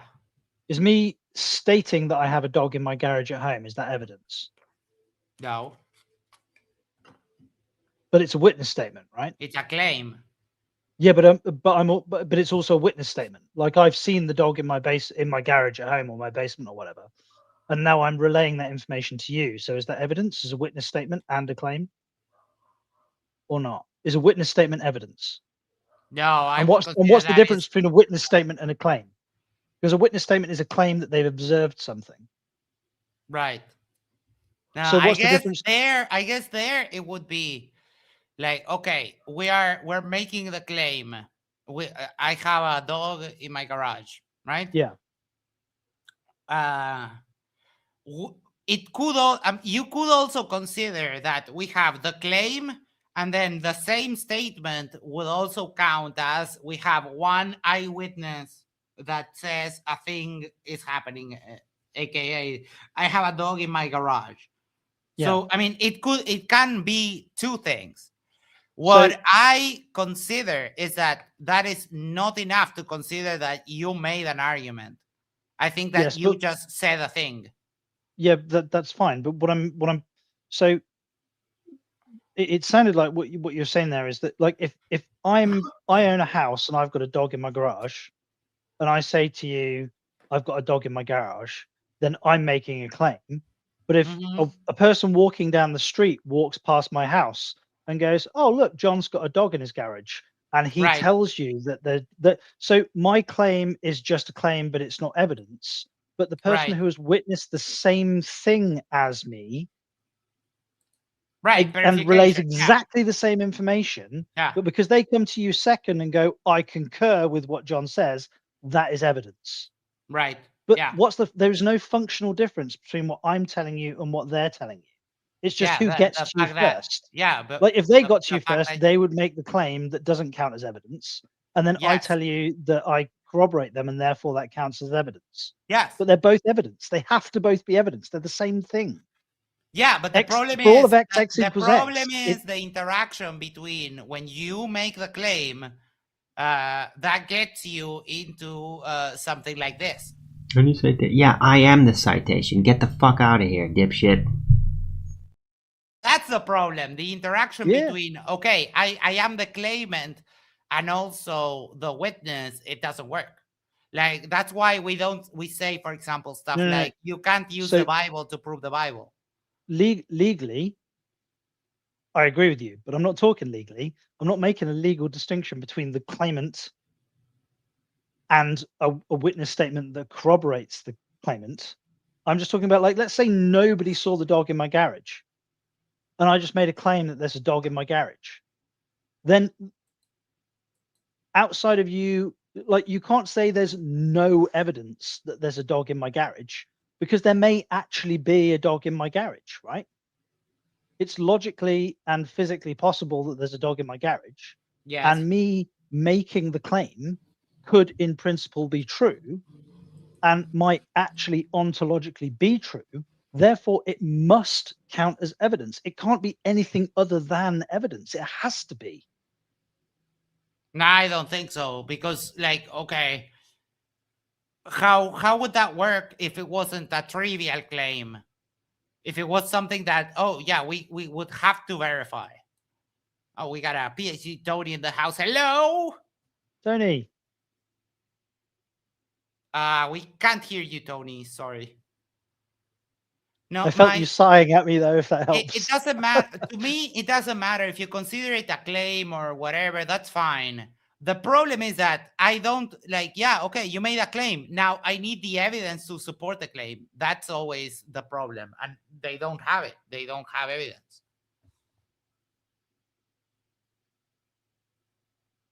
So we can't hear you, Tony. Sorry. Yeah, I don't know why, Tony.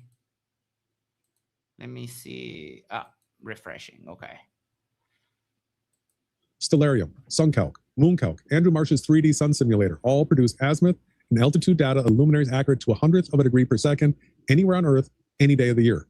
These same models show luminaries rotate around observers on a fixed and stationary plane. No, they don't. They rise from that plane and set into No, they don't. that same plane within the observer's circle of sight. There are stars that don't rise or set, you dummies. Let's try this again. Give us a mic check, Tony.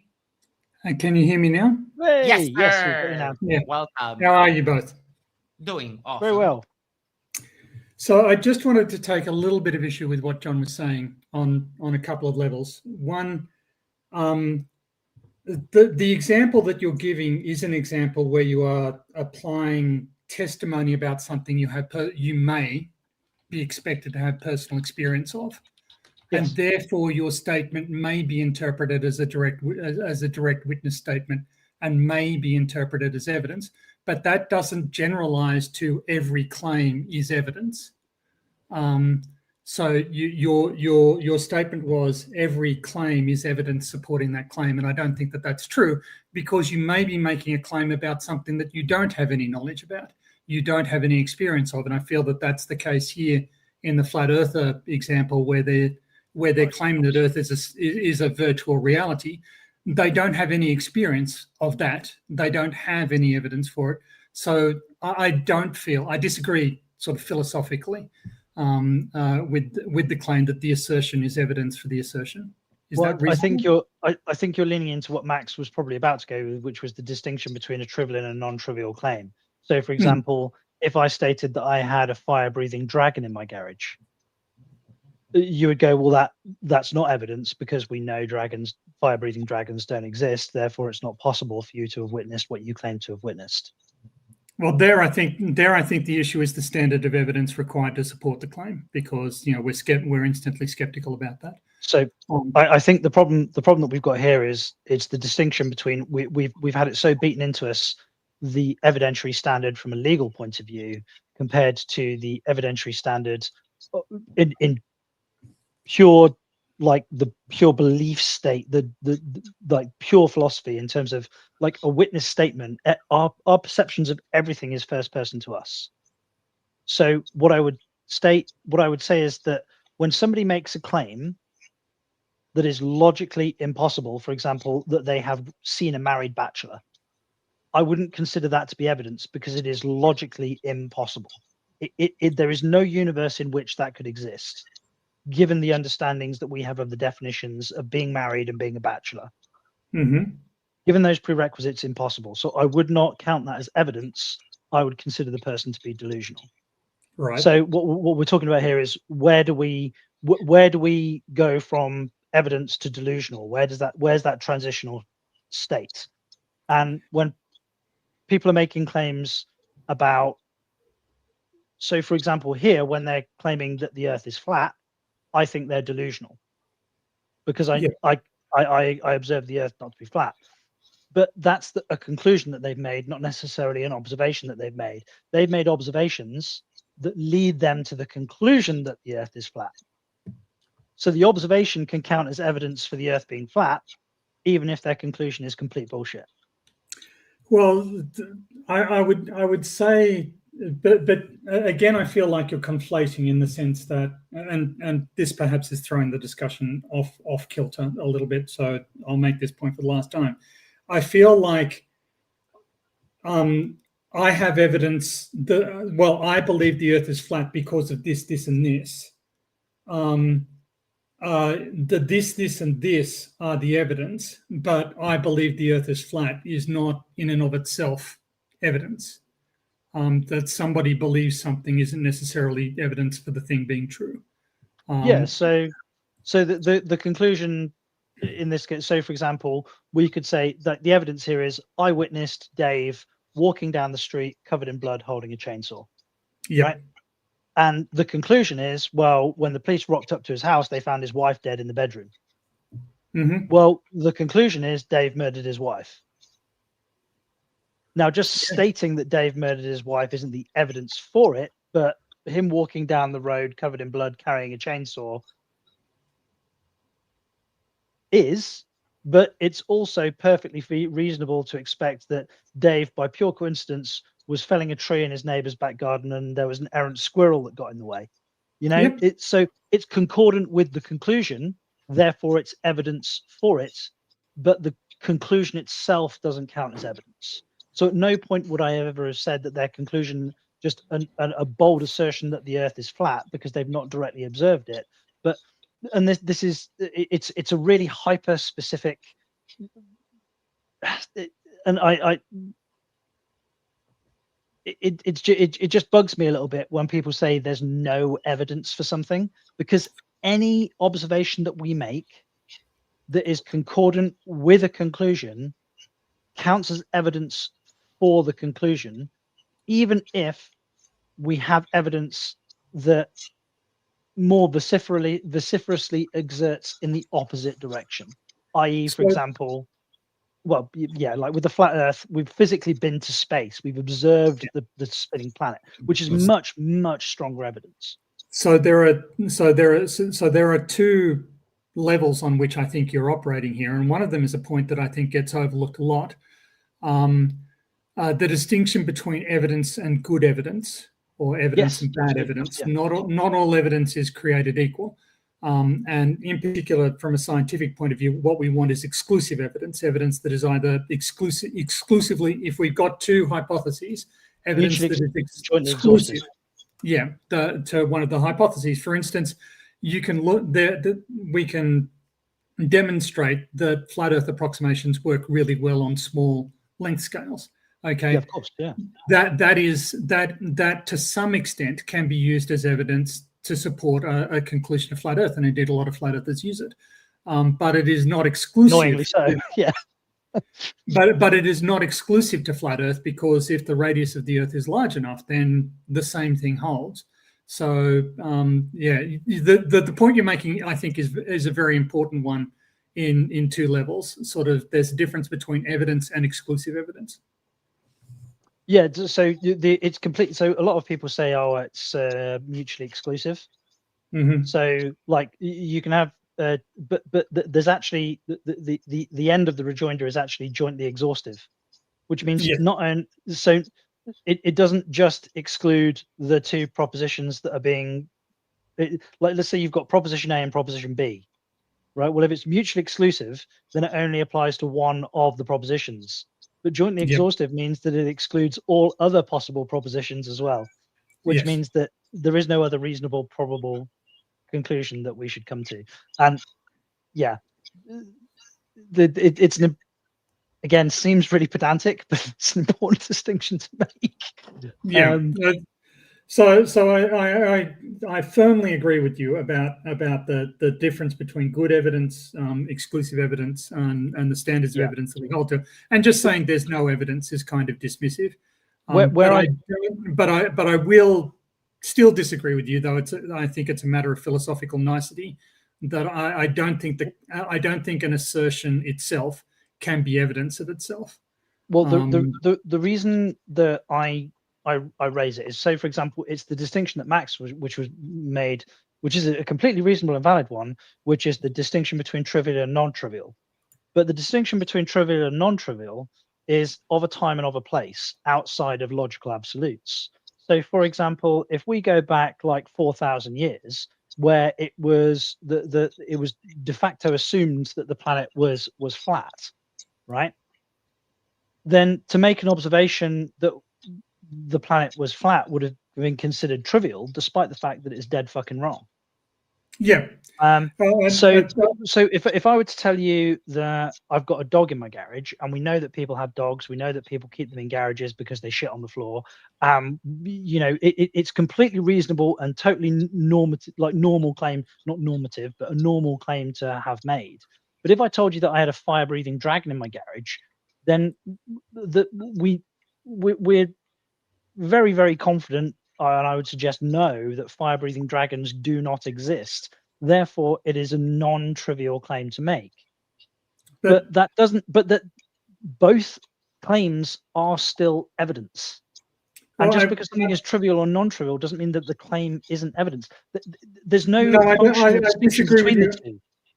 I disagree with you fundamentally there. So, as a scientist, you tell me you've got a dog in your garage. Yeah. I assign a probability of that being true with regard to various factors. You know, do I know whether or not you have a garage? Do you live in an apartment? Do I know? You know, have I reason to trust your previous utterances? Are you making this as a factual claim, or are you telling a story? There are multiple levels, and I assign a level of confidence to this claim. I'm not putting a great deal of weight on the simple assertion. It could well be true, but I'm not assigning any. I have no basis for assigning confidence intervals to this. So this is something that you've said. It may be true. I don't have strong reason to believe that it isn't, but I don't have strong reason to believe that it is. And I've no more, in a sense, I'm no better off than before you made the statement. If somebody had asked me before you made the statement, does John have a dog in his garage? I would have said, I don't know. You say I do have a dog in my garage. Somebody asked me again. I say I still don't know. John claims that he's got a dog in his garage, but I still don't know. So you know, that I regard evidence as a body of facts that will support a position, a conclusion.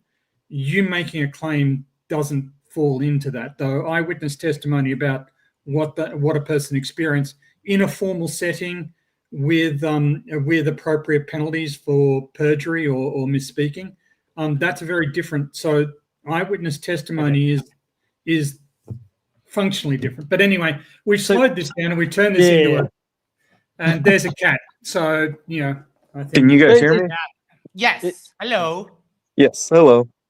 So yeah, on what you're saying. So I think observational evidence is only compelling with evidence that is in tangent with that. So like, you can say you have a dog, but if there's no proof in your house, you don't have any food for a dog, you don't have any accommodations to support having a dog, then the observation becomes a lot less valid.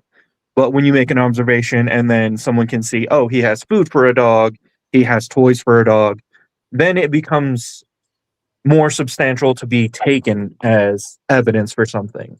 So observations alone can't be accepted without evidence to support that observation. Because a lot of people say they see Bigfoot, but there's no real tangible evidence to say Bigfoot is a thing. Right. Yeah. So the issue isn't. So what Tony and what everybody does quite reasonably is they assign essentially they assign a confidence scale to what they're being told, what a claim or a witness statement is made. It's a very it's a very Bayesian thing that we all do. It's very natural. It's intrinsic to us. And the weight that we put on. So if I said, for example, to a friend of mine who knows me very well, knows that I'm not a practical joker, and trusts me and knows that I'm a very sober and serious person, even though I'm not really. And I told them that I had a Komodo dragon in my garage. Right? Now, that's a very unlikely thing to have in my garage, but we know Komodo dragons exist. He knows I have a garage. That's much more probable, much more likely than me saying that I've got like kidnaps princesses and fights knights in armor fire-breathing dragon in my garage, because we're confident that they don't exist. But confidence has zero bearing on whether something actually counts as evidence. Like, literally zero. It has no bearing at all. It's almost doxastic. The ontological facts of the matter are almost completely irrelevant. It's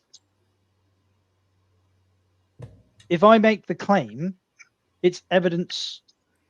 Like, the claim itself is evidence because there is no functional difference between me making the claim and, let's say, for example, I didn't make the claim. I didn't make the claim that there was a dog in my garage, right? But somebody walking past my house sees that there's a dog in my garage and they go, oh, and then they tell Max that there's a dog in the garage.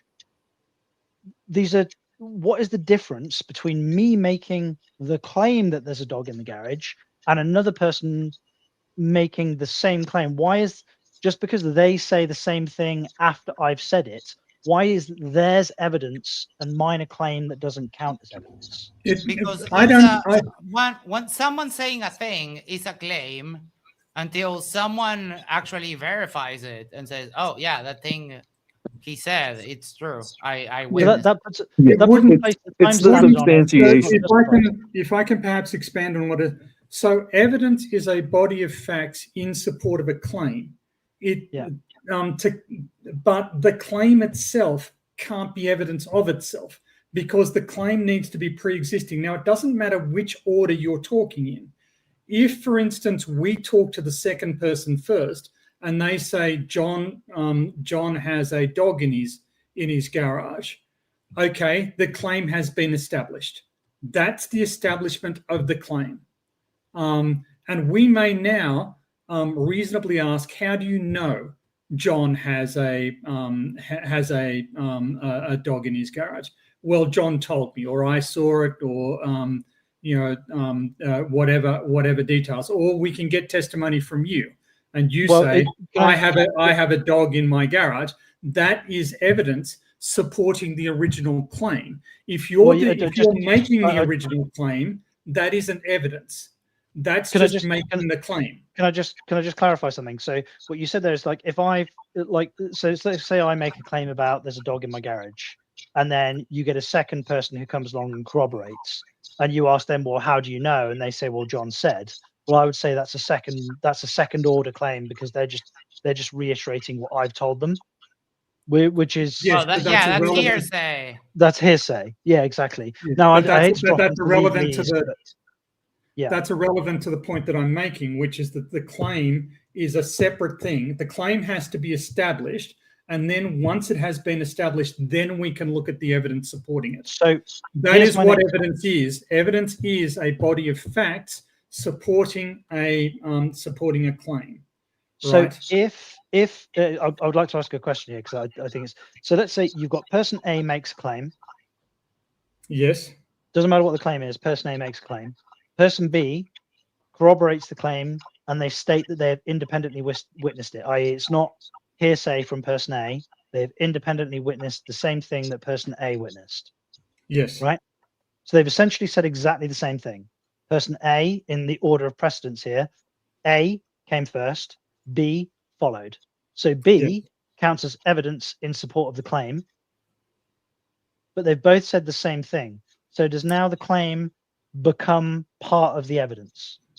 No. No. Again, evidence is a body of facts, and simply, and again, this is the body of facts. Sorry, I'm still in the middle of talking, and I've been trying to make a point of being quiet while you're talking. A statement is evidence is a body of facts in support of a claim. But somebody making a statement is not evidence for anything other than they made a statement, right? It's not a body of fact, right? Somebody can come up and say, look, I saw this and I know that I saw it and I'm confident that I saw it and I can give you corroborative detail about what I saw. And we can debate whether or not those are facts, right? We can debate whether or not the person is giving factual testimony, but the claim is not a fact of anything other than somebody is making a claim. But the witness statement is also not a fact of anything other than them claiming something that they've witnessed. Yes, which is functionally no different to the original claim. I don't think that you can spend. And again, even if I conceded that your point were true, in this particular case of I have a dog in my garage, even if I conceded to you that that is somehow evidence of that particular claim, that does not mean that all claims constitute evidence, because not all claims, as you yourself have pointed out, not all claims are equally credible, or nor can the individual who's making those claims always have direct knowledge of the matters that are being claimed. So even if I concede that for the specific example that you're using, that this were the case, it would not then extend to being the case for all such claims. So I think that there are multiple strands on which your argument fails, but I do not, we have standards by which we determine whether or not testimony is factual. And that's what we would apply in this situation. And as you say, it's evidence, whether or not it's good evidence or bad evidence, that's a matter for finer resolution. But I still don't accept that just making a claim is evidence in and of itself. Or if it is evidence, then it is a fatuous level of evidence that applies to every single claim, regardless of how logically impossible or physically implausible the claim may be. Somebody's making the claim, that's evidence for it. Well, that's fatuous. You can point about functional identity between the two, but it's fatuous to say that this is evidence. By that definition of evidence, I think that the word starts to lose some utility. Anyway, the bit where you're talking about like a body of evidence. So, and again, I broadly speaking, like functionally on a day-to-day basis, I operate very much as you've described. But I'm not necessarily talking about it from that perspective. And when you say a body of evidence, like if we have a person making a claim and a witness, but you're stating that a body of evidence, so it sounds like a body of evidence needs to be two pieces of evidence, right, at a minimum, to form a body. It's something in multiple parts, right? I would not No. necessarily, I would not necessarily say so. No. So a body of evidence can be a single fact. Yes. A single fact. Yeah. So I think a good way of making a distinction between this, and I hate using court cases because everyone kind of muddles it with evidence for a court case and evidence in science. But the initial claim in a court case, if someone takes you to court for defamation, that then claim of you defaming them isn't then evidence for you defaming them. So while you go to court for that, and that's the initial claim during the court, that itself isn't used as evidence against you, then it has to be substantiated by other things. So that initial claim in and of itself can't act as evidence for itself. So you claiming you have a dog, while you can claim that, the claim in and of itself can't be the evidence for what you're stating. If that makes sense. Yeah, so the issue with court cases, and the reason why I think you're absolutely right to point out that it's an error to use our intuitions around the legal infrastructure, is because usually the person making the claim is claiming an aggrieved status. They're a victim of some kind, and they're out to demonstrate that they have been harmed in some way. And therefore there is a motivation that can be assigned to them that may essentially for honesty. So I definitely agree, but again, I can't get past if you've got two people that have witnessed exactly the same thing and they have made exactly the same claim, or they've made exactly the same statement about what they've observed. And like, if I were to tell Tony, like, let's say that you've got person A and person B, and then you've got Tony and you've got Max, and person A tells Tony what they saw first, and then person B tells Tony what they saw second, right? And then person B bumps into Max first, and they tell Max the thing, and then person A bumps into Max second. From Max's perspective, person B is making the claim and person A is the witness. And from Tony's perspective, person A is making the claim and person B is the witness. But all four people have said and witnessed exactly the same thing. Well, only that doesn't make any sense. Only two people have witnessed anything, but it doesn't. I don't see that presents any insuperable philosophical problems. But at this stage, look, I'm clearly not going to convince you, but you're clearly not going to convince me of your position. And there's no need for you to be convinced. But I feel like I have come on and I have derailed Max's otherwise supremely entertaining stream. So I might just I might just back out. No, it happens. We don't sweat about that Yeah, anymore. sorry if I'm derailing things. Sunflower says, imagine being that much of a mental and emotional prison that you freak out when someone calls something creative. Number one, no one freaked out, and we just corrected you in that saying bullshit is not being creative. Yeah. I mean, I can be creative and invent sounds that are blah, blah, blah, blah, blah, blah, but that don't exist. But does that mean I'm creative? It's like, well, yeah, I guess in the most minimal level, but it's being how you apply that creativity that really makes a difference. Yeah, there are arguments to be made that some serial killers are creative, not in any way that is useful. And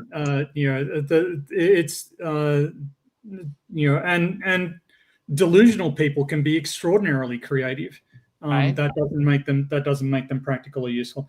Anyway, I might actually have to go, but thank you for hanging me on. And I feel bound to point out I didn't yell at anyone. Didn't even raise my voice even once. So there you go. I mean, if it makes you feel better, you can yell at me really quick. I'd like to keep my record while it's rare enough that I can make this claim, so I'm not going to blow it. But I'll talk to you all later. I love these types of discussions, Tony, as should be evident by my vim and vigor when it comes to them. Right. So it's all good by me. I'd have been fine if you had shouted at me, so it's okay. Okay. All right. Take care, everyone. Take Bye. care, Tony. Take care. All right, let's keep it going. Set by height above sea level. Bottom line, we're the only ones to have true celestial data for the South Pole, or actually anywhere on Earth, because the data comes from our models, the ones that No, they don't. They're not your models. They're globe models that you hijacked that you called your own. Like, this is bullshit. have luminaries coming from a flat plane and sitting into a flat plane. The heliocentric spinning spaceball cannot produce a working 2-scale model of its so-called universe. Stellarium. Boom. Done. Roasted. It is impossible. Spaceballers simply quote our data, misrepresent it inside their globe paradigm, and then hope their followers are too Our data. What a trash bag. You have no data. You have nothing. distracted to notice the fraud. Yeah, so this is the constant thing that you'll get when you go to MC Cartoons channel or Fight for the Fat Earth. They'll say you don't have a model, when in actuality they don't have a model. They can't articulate. They can't show. Nah. I think that's the most upsetting thing I've heard so far. Like MC Toon, like he goes overboard. Like he is the personification of like smashing a fucking hazelnut with a sledgehammer. No, we don't have a model. We don't have a model. Never mind all of this. Hold on. I have a cool one from yesterday. Give me 1 second. This one, Icy Spin shared this one to me. Hey, how's it going? Hello. Hey, nice to see you guys. It's Fat Ass Dogs. Nice to see you again, you rab. Nice to see you too. Welcome. Hey. So you guys are talking about flat Earth? Yep. Oh man. All right. This should not take a brain scientist to know the Earth is round. Like, we've been to the moon. Like, how much proof do we need to prove the Earth is not flat? Well, a whole lot more than that. I mean, that is, you're just getting started. All of that you said just gets hand waved away. Like, the moon landings are fake and gay, and the Earth is measured flat. That's what they will tell you. Where have you been, Emperor FAD? Claims aren't evidence, man. I'm Fat Ass Dogs. Nice to meet you, man. Nice to meet you. So these doofuses think that we don't have a model. But we do, and we can actually, you watch it real time, or we can look at it spin, like wee. Well, we've had a model for many years. Yeah, since the Greeks, like Well, 2,500 years. Many years is an understatement. I mean, and you can keep this going. 2044. And we can keep this going faster and faster and get to, I don't know, 2,500. Do you know what always made me laugh is that people cannot exceed the maximum. Oh, it goes until 2049. What always used to make me laugh is that, like in the Star Trek universe, like the planet Vulcan. Yeah, I don't watch Star Trek. Yeah, but the planet Vulcan is like the number of people that think. Yeah, the planet Vulcan, right? People think that it's a made up planet, and it is a made up planet, but it wasn't made up by Roddenberry. The planet Vulcan was actually a hypothetical planet that was created by or envisioned by mathematicians to try and account for what they were observing, which was the slightly elliptical nature of our solar system, which they assumed or thought that the orbit should be perfectly spherical and that there shouldn't be an apogee or perigee to them. So they were looking for some kind of like gravitational body in the solar system that would account for it.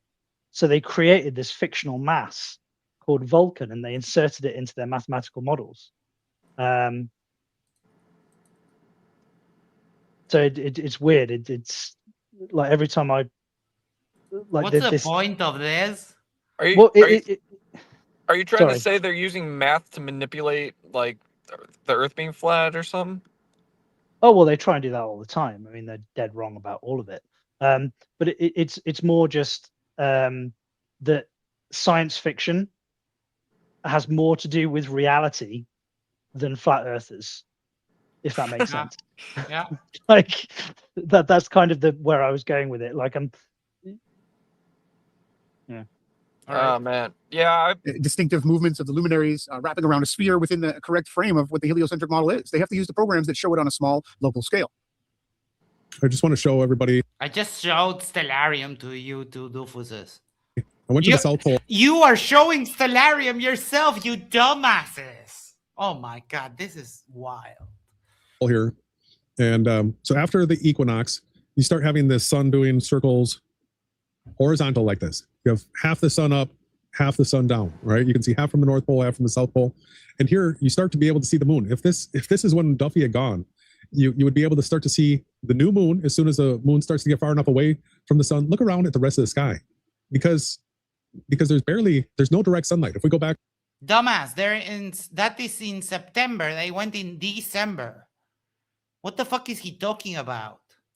to the Andrew Marsh here. Oops. And we go to the South Pole, and we go to this time of the year. 3, You'll see that. 4. So as the sun comes above the horizon here, we're at 5. the equinox. You're gonna notice that it's not even casting any shadows, nor is it even lighting up the surface of these buildings until. Well, where's the tilt? No tilt. No tilt. So it's not directing long shadows. It's not even illuminating the faces of these buildings yet. It's not until the sun gets up to a higher elevation that you can start to see that the buildings are beginning to be illuminated, right, with direct sunlight. And watch for the shadows behind the buildings. They're starting to come. They're real faint, but it has to get higher and higher and higher. And then you'll start seeing the sweeping shadow going around. So now at the end of September, you're starting to see these sweeping shadows, and then they'll get darker and darker and darker as the sun gets higher and higher. But at the beginning there was no shadow. Nothing was being. Oh yeah, it's almost like the South Pole is just looking away from the sun for like 6 months. Like, oh my fucking god. Look how creative this is. What the fuck are we even looking at? This is a simulation of sunset and sunrise and sunset times on a globe.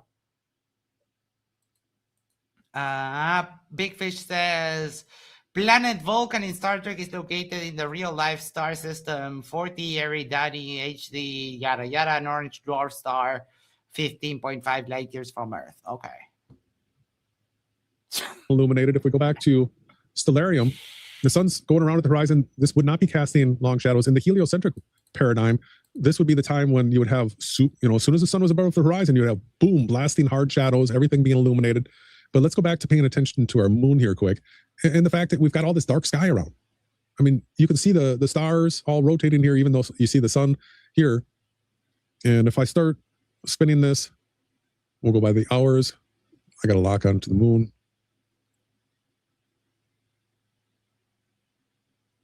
So it's rising in its path. We're going by the hours. This is exactly like the footage that we were watching that Will Duffy didn't know anything about. But you would see the sun at the horizon here and the moon, and they're both just doing circles here. Circles around the... Just like the globe calls for. Dumb, dumb, dumb, dumb. Do you know the thing that amazes me about like this? Like we're talking about the sun and the moon and the path of travel of the sun and the moon and everything. But they're relatively local to us. Like in the grand scheme of the universe, they're like in our back garden. Like the path of travel of the stars is way more interesting to me. Like if the Earth is a stationary plane and these things are like light years away, the speed at which they must be zipping around in order to travel, like what's the explanation for that based on a flat Earth model? Like what the fuck are these things that are they fireflies stuck in the amber like Timon and Pumbaa claimed in The Lion King? Or yeah, they don't know anything. That's a funny thing. It's like, oh yeah, it's not a globe. Oh, okay. What is it? Oh no, we don't know. We don't have a model. We don't make claims. We don't know how high the sun is, how high the moon is. We don't know what the stars are. We know nothing. We just know it's not a globe. Observer. I mean, that right there would be pretty obvious. Everybody, if he had gone and shown this, you could see the rest of the stars over here, the sun right there, the moon here, and everything's doing a horizontal circle around the observer. Yeah, they do have people Because you're in the pole, dumb fuck. there this time of the year, and at the South Pole Station as well. Look at that diameter, 3,474.8 kilometers. Like I love that what they are calling their model, it's the globe, and they just can't figure it out. I need to go to the toilet, so I'll play this for just a moment, and I'll be right back. All right, so we're ready to move on to experiment number 4. Do you want me to read this one? Yeah. So this one's a little bit personal for me. We just passed 9/11 here, or it is 9/11, and back on 9/11 2016. We'll get to it. Okay. Experiment number 4: sunrise and sunset direction. Will, this one is personal. Sunrise and sunset direction is not just another point on your list. It's exactly where we have begun debunking our journey nearly a decade ago. Okay. On 9/11 2016, we officially debunked the Freemason New World Order single pole pressurized pizza dome model using the actual sunrise and sunset direction. I didn't use Punta Arenas, but I used Ushuaia. That was the starting point. Everything since then, the recognition of 2 poles, the development of the stereographic projections, the refinement of the SBVR model, all of it flows from that original breakthrough. Here is the documentation of that work, and guess who it was that was being shown the evidence that the sun was rising much south of east and setting much south of west, circling off the single pole pressurized strawman pizza dome map. If you guess Jerryism, you guess right. Let's check it out. So I just want to show everybody here. This was re-uploaded April 1st, 2017, but it's all documented that it was September 11th, 2016. That's right. They took my channel down, so we don't have it. Which, like this path? You took a screenshot from a flat map, a square map, and you imposed it onto a circular map. Square map. Well, no, I just cut and paste the South. Yeah, there's no trickery. I put South America where South America is, and I showed you what we observed from the Earth. I'm not trying to fool anybody, Darren. This is what they see. Yes, but where did you get that picture on the bottom there? This one? From SunCalc. And what does SunCalc show? A circular map or a square map? It's a map. It's an observational map. This is a map taken from observations. It's a square. Well, most maps are square. Right. So you can't use those. You need to circle them. You need to make them into a circle. You know how to azimuthal. The only way you can make this work if you turn it into a circle with what we observe is a globe or a cylinder. So, that's what Jaron was trying to do it on a flat map. Let me see if I have he did it later. That was supposedly his gotcha. So I go on to show him that from many places in the southern section of the map, the sun is actually rotating the opposite direction that it would be if it was circling around his single pole pressurized pizza dome. He went on to get pretty nasty and mock me. And after this, he went on to shame me and make hateful videos about me. And I was actually trying to tell him the truth. And this was almost a decade ago, right? Yeah. So, I mean, this was our point, both of our points, even before we knew each other, that the sunrise was from the south of east and setting to the south of west. And he denied it the last 8-9 years until he went to Antarctica. And then all of a sudden he said, that's proof we're on a globe. Yeah. Now, and what he was always trying to prove the globe through setting up the straw man, saying that there was only one other possibility. So, there is only one other possibility. I mean, it's either flat or it's a globe, and that's it. They're projecting the constellations with the anthropomorphic forms onto a pseudo dome after TFE took place and was live streamed. Insanity. Yep. And that's what's so egregious about all of this, is that, I mean, I don't know what else, other than just grabbing a flat earther and launching them into space in a suborbital flight. I don't know what else. I mean, they seem to be impervious to evidence. Now, they went to TFE, and then the objection was that, oh, yeah, you didn't live stream the 24-hour sun. Never mind the 24 or 25 hours real-time video they have. Never mind that. Never mind that they live streamed while receiving super chats and interacting with the chat and people giving them sporting scores from the couple of days before, and them reacting to the conspiracies live. So when the green patch thing from Jonathan came on, they made a video in Antarctica debunking the whole green screen thing. And like they did everything they could. And all of the objections, the lame objections everyone has made towards the validity of TFE. It's just copium. Why does this matter? Because sunrise and sunset angles south of the equator cannot be explained by fake pizza dome models.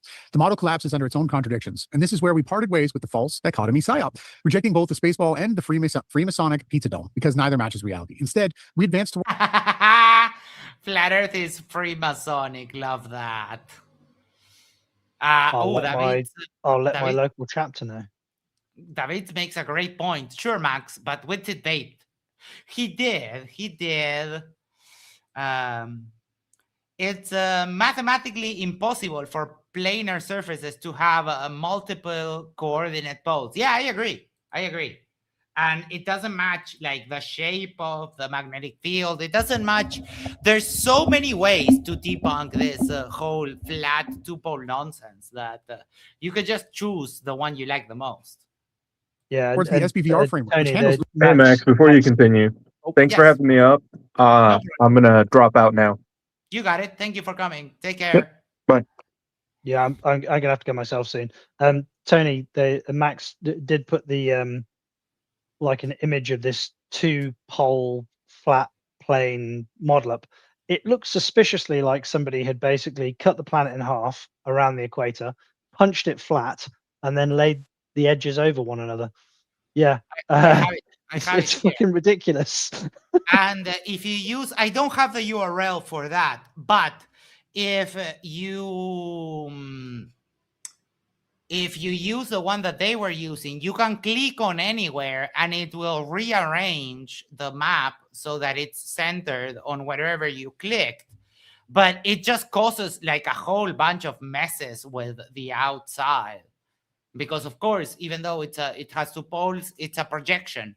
And it's a projection of a 3D object, so it will have problems. Yeah, it's absolutely insane. They just fucking luminary movements with absolute precision. The very fact that you, Will, are still trying to use sunrise and sunset direction as proof of the globe shows how far behind you are. We actually addressed this 9 years ago, almost a decade. Less than a year from now, it'll be a decade. We started with the sunrise and sunset directions. We debunked the Freemasonic New World Order pressurized single pole pizza dome with it. And we moved on to build predictive SPVR models that actually explain reality where both of your false models fail. So, Will, yes, because the single pole pressurized pizza dome is a globe projection, squished with Antarctica stretched out to infinity. So, Will, when you bring up sunrise and sunset direction, it strengthens us, not your spaceball. You actually walked straight into the very foundation of our work. You were actually our work. I'm sorry that I keep laughing at you, but your work includes this. Pac-Man, waka waka waka waka. So it shouldn't be taken seriously by anyone, ever. I'd love to know what the Freemasons have to do with the flat Earth as well. We're too busy making money. Yeah, because in general, the Freemasonry is the globe, not the flat Earth. Yeah. Yeah.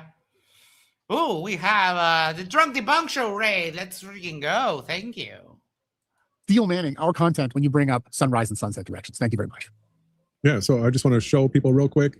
We go to this at a latitude we might all be familiar with. Let's come back over into America so people sort of recognize it a little. These sunrise and sunset angles. Right now, we're in October. They're all south. So if we come to before, see how these sunrise and sunset angles are north right here of east and west? And then once we go after, at the equinox, they're right at 90 to 70. And then all the way until the spring equinox, all the sunrise sunset angles are south of east, south of west, everywhere on Earth, not just in the north. All right, I can take this to the south as well. That doesn't it doesn't change anything. It's still from the southeast to the southwest. And it's not until you come back past the March equinox that you get the sunrise angles north of east and west. So, right. Just like the globe predicts. Love but that. That's fucking normal. Yeah. Apparently, they don't think so. Experiment number 5. The South Pole. All right, we're getting redundant here, right? Yeah. We've been talking about this. Let's be honest, Will. This isn't a new experiment. It's a rerun. Experiment 3 was the South Celestial Pole. Now Experiment 5 is the South Pole itself. Well, I mean, one is in the ground and one is in the sky. So not really the same thing, is it? Like the barbershop hole, right? Yeah. That's not progress, that's padding. If you had to double up and slice the same thing into 2 separate experiments, that shows how thin your case really is. A real scientific framework doesn't need recycled categories. Dumbass, you can see the South Celestial Pole from anywhere in the Southern Hemisphere. You can't see the South Pole from everywhere. Like, they're not the same thing. Just to reach a magic number like 12. And let's be clear, neither of these proves a spinning spaceball. All they prove is that South exists. Something we've known all along. In fact, the SPVR model predicted it years ago with 2-pole stereographic projections that account for both the North and South. That's why we debunked the single-pole pizza dome back in 2016. So when you split the South Celestial Pole and the South Pole into 2 separate experiments, you're not adding proof, you're showing the weakness of your case. Oh, I love the copium. Just get it right into your veins. Love that. There was 3 very long paragraphs that could be summarized, not really, but basically lacks parsimony is what they're trying to say. Like they're trying to make the claim that it's got like there have been introduced unnecessary steps. Now that's obviously not true, but it's a lot of words to say not very much, really. Yeah. Of 12 experiments, you have a few recycled talking points padded out to look like more than they are. Bottom line, experiment padding isn't science. Doubling up on South Pole themes doesn't prove a spinning spaceball. After 5 experiments, you've made 0 real progress towards supporting the globe. Will, your case isn't building, it's stalling. Yeah. Oh, I love how you guys are just crying at this point. You're just wailing. Robin, welcome. Hello. Hello. You're probably going to kill me, but I came in just because I've been trying to send you a message on Discord and I can't get you to answer me. Yeah, I saw it. I was busy before I got to I know. I'm sorry. I just didn't want to miss you again. No, I'll let you know. All right. When I'm done. Thank you. Love y'all. Take care. Bye. I'm gonna have to drop off before we Max move on 'cause to it's 6, nearly didn't 4 even in go the for me. Right. But it's been fun. Thanks for having me on again. Take care. Nice to see Tony too. I've not seen him in Yep. a while. So All right. Cool. Have a good Off on day, Max a good stuff. week. Yeah, laying flooring. Woo. I'll catch you later. Take care. Bye. The South Pole. How is it one of his proofs that Earth is a spinning sphere? He didn't even go there. He didn't even go there and film it. Didn't witness it. Didn't show us how the compass would work at that direct South Pole, 90 degrees south. He didn't even do it. The magnetic South Pole doesn't match the geographic South Pole, dummy. So this next one's a little bit more complicated, and then we're going to continue to move on. But again, the point of the experiment again is about converging longitudes. Sorry. You want me to do this one? Yeah. Southern Hemisphere flights. Well, this experiment doesn't prove a spinning spaceball. It actually proves how well our SPVR model handles real-world navigation. Oh my fucking God. No, it doesn't. Here's how we've shown it works. We center to an observer's latitude and longitude, the same system you use. We then plot a Haversine formula between 2 locations south of the equator. Oh, wait. I'm sorry. Are you using the Haversine formula? You mean the formula to get the distance across the surface of a sphere? Huh. That's weird. This works because latitudes north or south of the equator shorten as they approach the poles until they become a single point with 0 distance at the poles themselves. Like on a globe. You're more than welcome. You're welcome back anytime. Thank you for dropping by. Already demonstrated this in detail. So let's go ahead to example 1. Oh my, this is going to be incredible. Okay. So then what we've been showing is that because the latitudes are actually shorter, the farther you go towards the poles, then mathematically there's... Motherfucker is showing a globe. Like, seriously, what the hell? I mean, Baboton has it right. Welcome to the globe. Thanks for playing. Indeed. What is it? The Haversine formula that will actually give you the shortest point between these 2 places. And It gives you the shortest point between 2 places in the surface of a sphere. Dummy. You can't ignore that part.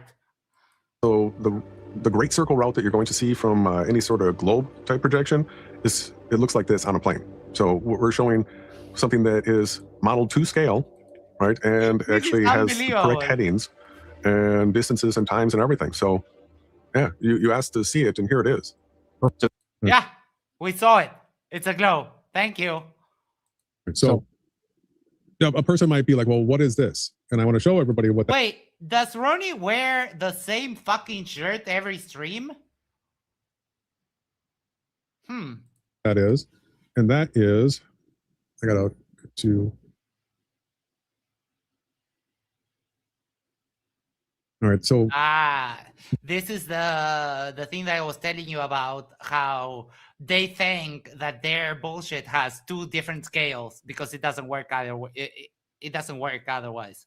this right here is an absolute 2-scale projection of Earth's coordinate system. I used SketchUp and I did 21,600 nautical miles wide, the 10,800 nautical miles tall, and from North Pole to South Pole. Each one of these at 10 degrees north, it's 59 nautical miles per degree. 10 degrees south, it's 59 nautical miles per degree. And so these are all the calculations. So this is Earth's coordinate system laid out to scale exactly. So then once you see, he says to scale, and he has like a bunch of fucking 1, 2, 3, that 4, this 5, this is 6, the absolute 7, 8, boundaries. 9. He has 9 different scales for every group of degrees, like 20, every 20 degrees. Oh my God. Not boundaries, the limits, it repeats once you go across an edge right here. And then you go and look at the, I dropped that here. The closest that we can show anybody is a mole weed, because this is almost the same as what we show. We call the onion, the 2-scale projection of Earth. The only thing that's wrong here is it's a little bit rounded off at the top and bottom. It should be a little bit more pointy. But so this right here is an accurate representation of all of. An accurate representation of the globe. I'm gonna ding you twice for that, just for the heck of it. Earth on a plane, right? This isn't a globe. This isn't a ball. You've got all the continents on one side. Now, if you wanted to look at, oh wait, what just happened with Australia there? got all the continents on one side. Now, if you wanted to look at, Oh, I know what happened there. Pac-Man, Waka Waka Waka Waka. Yes. Blackburn. Oh, sorry, no, not this one. That one. This is entirely Toon's first law of Earth. Indeed. And this one, there's a bit too much Atlantic Ocean to be accurate. Look at it here. This right here, the strip right down the middle, is accurate in 2-scale. You have to move it like this, but it's always got all of Earth on here, and you can draw the line between 2 points, and you'll notice that because the latitudes get shorter as you go closer to the poles, to the south and to the north, there is a little bit shorter path than if you were to just draw a straight line east and west. Due to the fact of the way that the grid is set up in the reality that we're looking at here. And one other. Yeah, and the grid is set up that way. Why? Because the Earth is a globe. The key thing is, before we get back to the document, lastly, I just want people to understand is that the reality shifts around us. The center of creation is you. The observer is you. You don't actually physically travel to a boundary. You can't actually reach one. It's similar to the way that you would not reach the end of a rainbow, nor the sun or the moon or any of the luminaries. They're at a fixed position away from you. And for the lack of a better way for us to explain it, there is no edge. There's a boundary because there's only. There is no edge. Gee, I wonder what 3D object has no fucking edge. Wait, is it a cylinder? No, the cylinder does have an edge when you go to the top and the bottom. That pyramid has edges all over the place. A square has edges. Oh, a ball. A ball doesn't have edges. So much land, but there's no physical barrier that you're going to run into. It's another one of the pressurized pizza dome lies that was used. If it was created that way, you would know that you're on a sphere. We wanted to. How do you have air pressure in the 2 derp model then, if you don't believe in the dome and you don't believe in gravity? A torus has no edge, that is correct, but that would make circumnavigation a little bit difficult. fly from Texas to South Africa. And come out here of Houston, and as we flew across the Caribbean, this would be our plane, all right? All of these, the latitudes, the longitudes are all being drawn to scale right where I'm clicking. And so as you flew around here, this Oh, fuck. What is happening with Russia? would draw everything accurately the entire way. Centered on. While he shows this image, he says it draws everything accurately. You can't make this shit up. On the observer only. Centered on the observer. Where were you at the bottom line? You want to show, do you want to do anything more with the southern flight routes? Number 6, right? We're at number 5. Well, guess what about number 6? It doesn't stop here. Oh, that was number 6. Sorry. This is number 6. Yeah, number 7. If we get into that, ladies and gentlemen, lo and behold, guess what? Tell them. South Pole flights. It's the same thing. He went from southern hemisphere flights. Oh my fucking God. Southern hemisphere flight would mean, for example, a flight from Uruguay to Chile. A flight to the South Pole, however, is not the same thing. You are completely moronic. This is just amazing. Yes. That is a great question. How are these guys even presenting this with straight faces? I don't know. To South Pole flights. It's literally exactly the same thing. His case was so weak. They were so unable to intelligently come up with more than straw man debunks that they've had to multiply repeat. Not only are 10 of these experiments all the same, but 2 of them reciprocally are identical to the previous experiment. They are not. You 2 are just morons. Yeah. So, I mean, southern hemisphere flights, South Pole flights, that's not new evidence. That's padding once again. No, it's not the same. Why is it that it takes the same time roughly to go from Sydney to Santiago than it takes to go from New York to London? Let's be clear. None of this disproves Earth is a fixed and stationary plane. I mean, the way airplanes fly, the way they have the constant pitch and constant altitude, all of that, flights prove that Earth is a fixed and stationary plane. No, they're not. Dumbasses. Okay. This is what I would like if I ever got to speak to angels of shade. Let's say we are a plane, right? And I'm exaggerating. We just have a couple of degrees that they tilt the nose up. Now, what happens if we have the plane like this is going that way? If I go full throttle and the plane is like that, it will go up. Now, if my plane is going that way and it's tilted upwards, but I ease up on the throttle, even though the plane is pointed upwards, if I ease up on the throttle, the plane will do this. Even though it's still no stop. So, I mean, you guys are just completely wrong in everything. The fact that you don't get to a place twice as fast when you're heading towards the spin or going away from it, not being able to even get to where you're going. Oh my fucking God. Not this again. You're flying with the atmosphere that is moving the same speed as the Earth, dumbasses.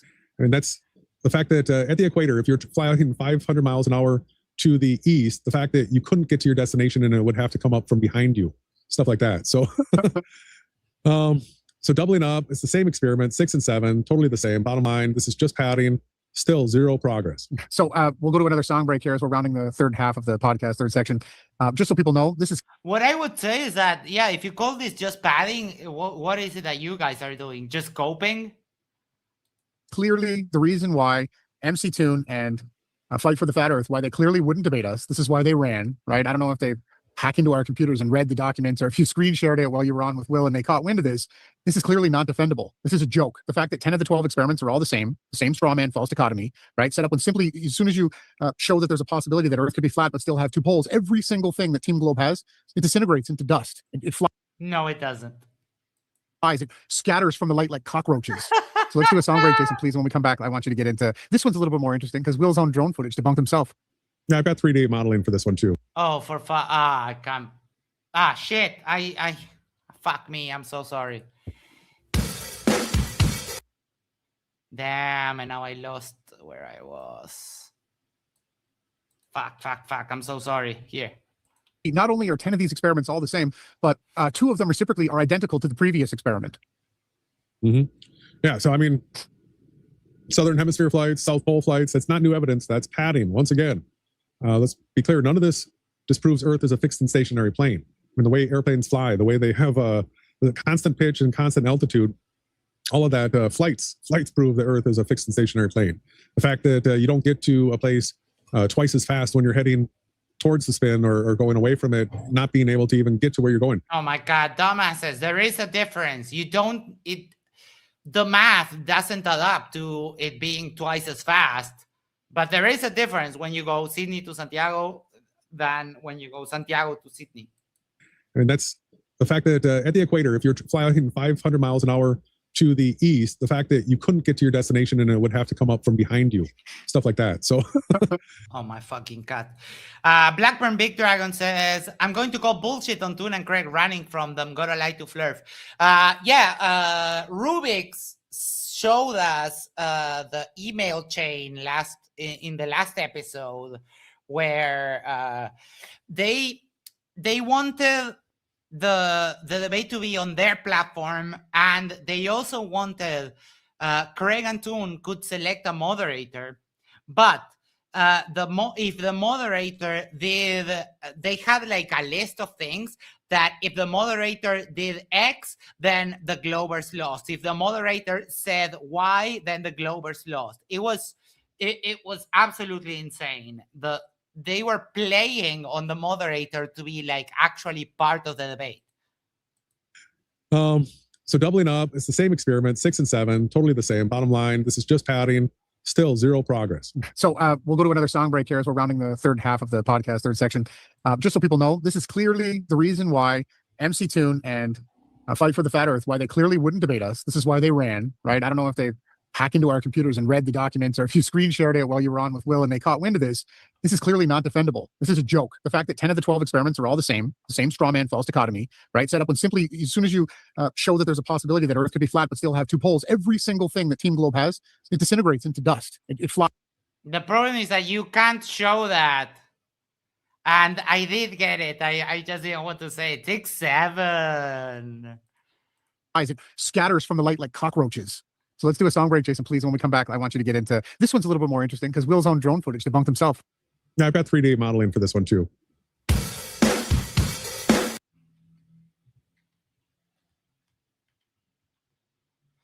Let's skip through this trash music. We are back. We are at experiment 8, shadow predictions. A good number. The great 8. Will, your own footage defeats your spaceball. At Union Glacier Camp, you sent a drone up and filmed a 360-degree pan. What did the footage clearly show? Short shadows directly under the sun. Long shadows stretching 180 degrees away from the sun. That geometry does not work on a spinning spaceball. If the Earth was a globe tilted at 23... He said he had a 3D model of this. Can't wait. 0.4 degrees, the shadow angles would not collapse into a neat, short, long division centered on the sun.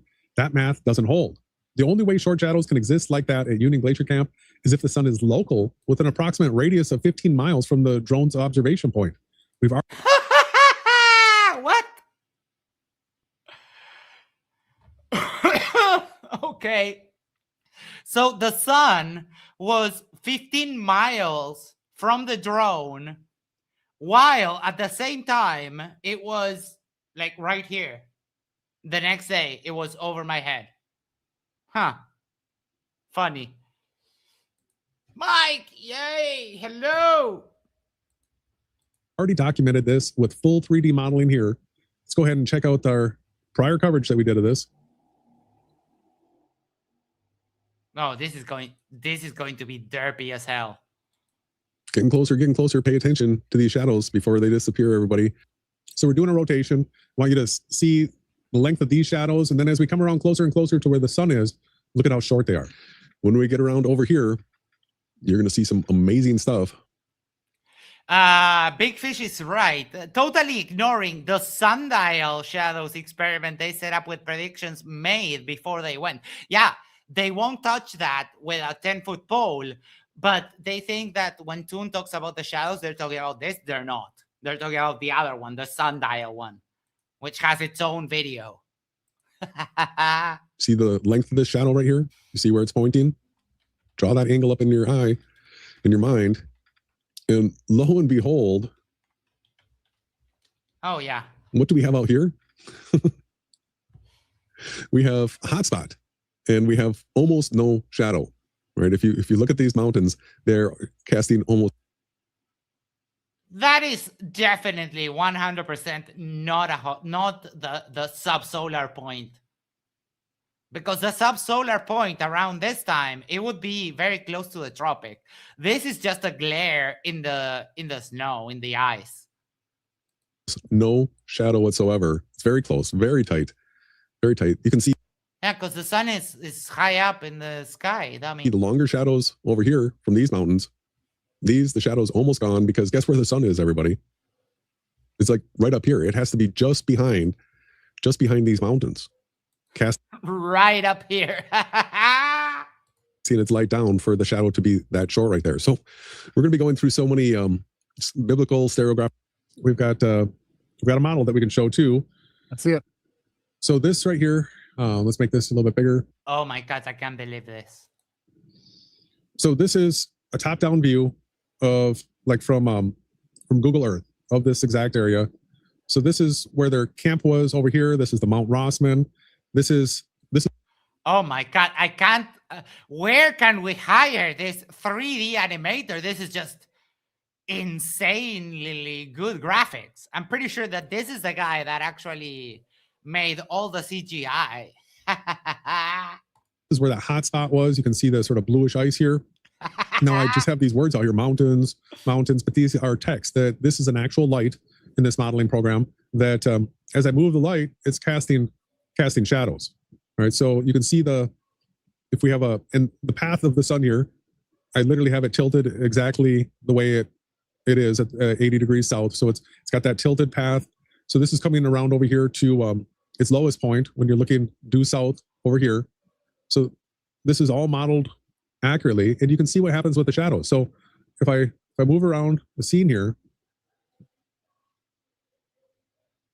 you can see that because the sun's doing a circle around the observer here, this would be the drone's view up here. So it's got really short shadows directly below it, and then the 180 degrees, you've got long shadows. Right? This only works with a sun that's going locally around the observer right here. If this was a spinning spaceball Earth with a distant sun but bright, these would be all super long shadows everywhere. Like grown man baffled by shadows. That is worth 5 things. 1, 2, 3, 4, 5. Everywhere. You couldn't have a short shadow anywhere, but take a look at this. See how you've got the sun here and you've got the short shadow here, and then all this that's 180 degrees from the sun, that's where you get your long shadows out there. So we can use 3D modeling to actually prove that the sun's local as opposed to being 93 million miles away. And if you were to try to model something like that, you would see as all these would be extremely long shadows. Couldn't have any short shadows. Absolutely. Do you follow that? Is there anything else? No, it's very basic. And if people don't understand this and they want more, we can go over it and dedicate a whole podcast to it, really. Yeah, that's so Will's own footage debunked the space spinning ball that he believes in. It did. I know once we get to 9, I definitely want to read this one because I actually can remember it from the beginning here. But yeah, so here's another image here showing the approximate path. If he sent up the drone right here by Mount Rossman, in order to get those short shadows off of these mountains right here, but the longer shadows out here, the sun's position would have been like right here, right, going around the observer. Experiment number 9, brother. Yeah, well, this one's interesting because it was a psyop that I spotted very long ago. Will, this so-called experiment goes right back to one of the original false dichotomies. Math Boyland / the Wizard Powerland, the same guy who repopularized the flat Earth debate roughly in 2014 with a skit that he did much earlier, like maybe 2007, he claims. It was a Comedy Central. Was the only one pushing the Freemason New World Order single pole pressurized pizza dough model. He claimed that if you could cross Antarctica, it would prove that Earth is a spinning space ball. That's what he was actually saying. But here's the problem. That's a straw man. It sets up, again, two wrong choices. The Hegelian dialectic, both wrong choices. And it ignores the two-pole reality we've been demonstrating for nearly a decade. Well, no, because the globe does have two poles. So you're wrong there. And hold on, what's the guy? Fiervana? Yeah, Fiervana. There we go. I mean, you can cry all you want, but this guy crossed Antarctica on his own.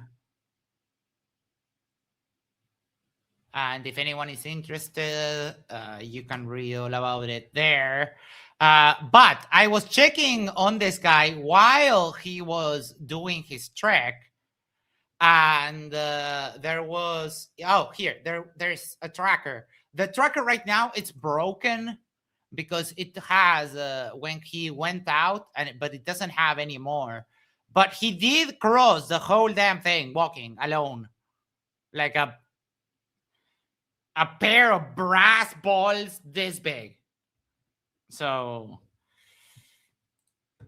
PJ for $5 says, I used to think nobody is that stupid, right?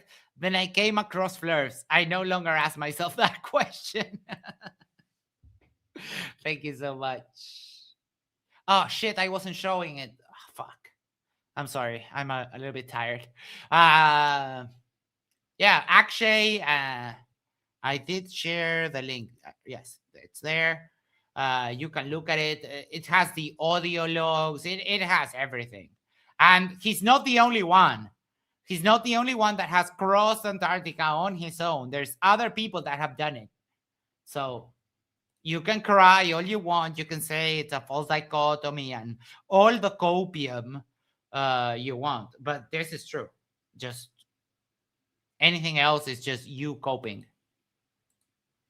We've been saying for over 8 years that crossing Antarctica proves nothing about the true shape of reality. All it does is knock down the single pole pressurized pizza dough model, which we've already debunked years ago. It does not magically hand the win over to the space balls. Bottom line, crossing Antarctica is not a globe proof. It's just another recycled single pole straw man, one of the other 9. This is the 10th one, or we're not done yet, there's more. In the SBVR two-pole framework, Antarctica fits naturally without requiring a spinning space ball. So Will, experiment 9 isn't proof of your model. It's proof that you're still recycling the same Freemason straw man that we dismantled many, many years ago.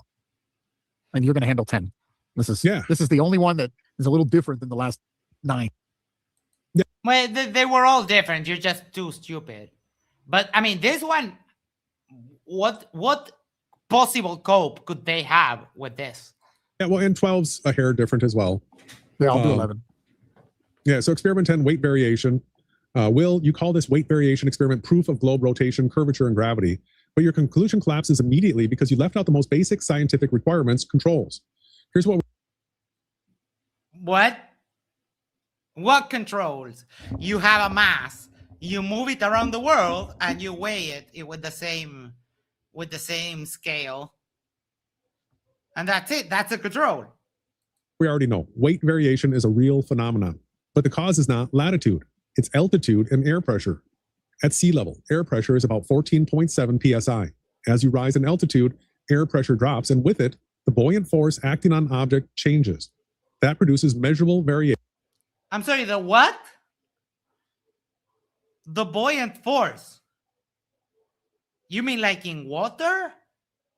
But from what I remember, the test weights, the test masses, they were not submerged. They were not subject to any buoyant force. Huh. Variations in weight.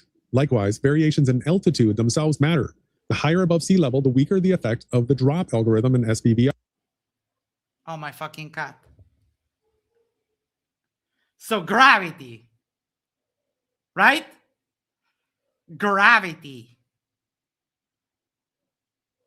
What the fuck is the drop algorithm in the SBVR? It's gravity. Our terms, producing lighter weight readings. Your so-called experiment does not account for these factors.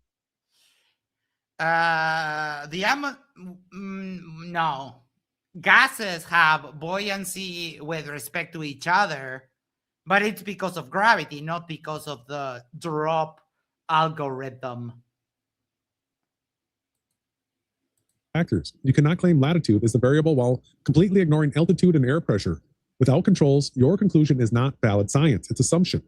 If you wanted to test latitude specifically, you would need to keep altitude constant, keep air pressure constant, measure only the latitude shift as variable. But you didn't, which means your experiment cannot possibly isolate latitude as the... Dumbass. He didn't just do Australia, Antarctica. He's been doing those measurements all over the globe. And he was the first person to actually do those measurements in Antarctica. You dumb fucks. cause. Bottom line, yes, weight variation exists, but it's explained by altitude and air pressure differences, not by a spinning globe. Your lack of controls makes this claim invalid as proof. So while experiment 10 doesn't confirm rotation, curvature, or gravity, it only confirms that you ran an uncontrolled test and drew conclusions the data can't support. Circular reasoning. In the SVVR framework, the pull or drop effect is not gravity at all. Oh, what is it then?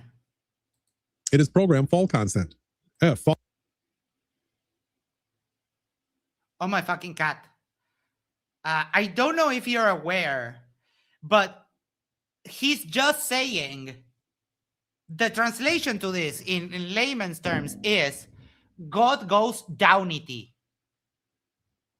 That's what he's saying. God programmed downity.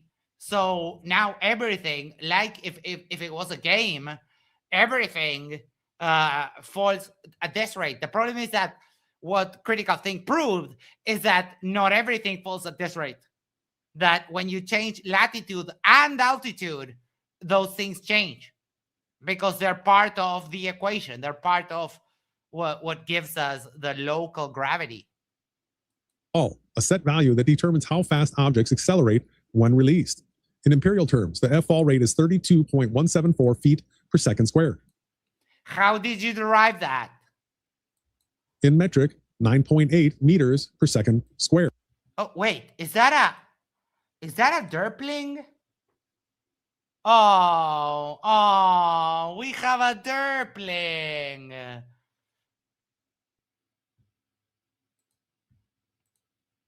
Check the atmospheric buoyancy equation.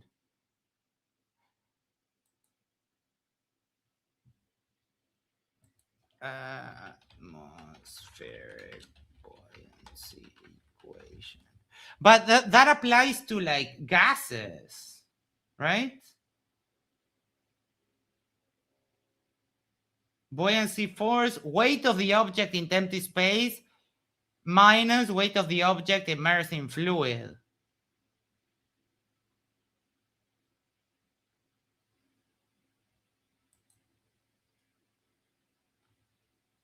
I don't know.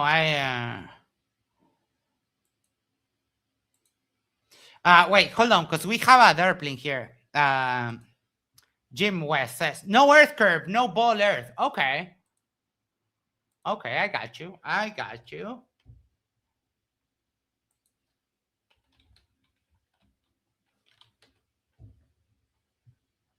Don't go anywhere, Jim. Hold on, it's going to hurt your butthole. Don't go anywhere, Jim.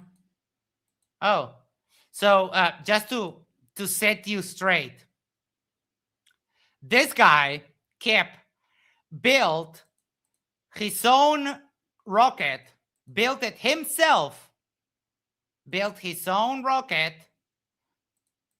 and then launched it. Okay, Jim?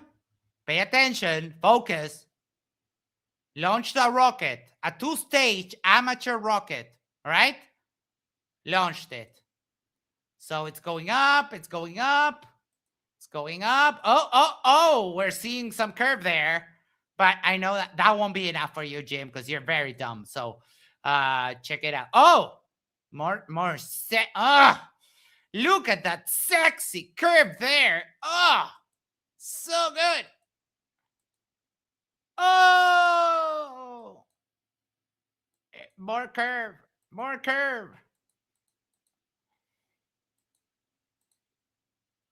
Hold on, where's the... Oh, huh. Would you look at that? And I know, Jim, I know, Jim, that right now you are thinking, oh, yeah, that's a fisheye lens.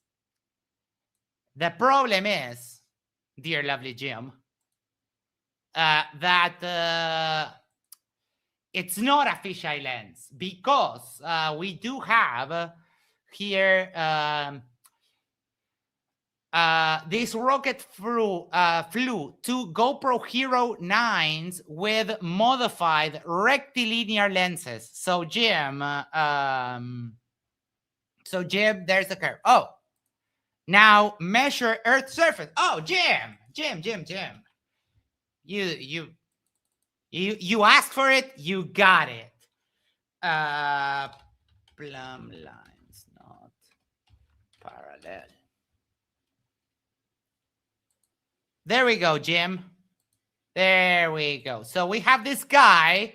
This is a surveyor, and he set up his stations, measuring stations, and so on. He set it all up and started taking measurements. So, Jim, listen. Give me 1 second. Let me actually pull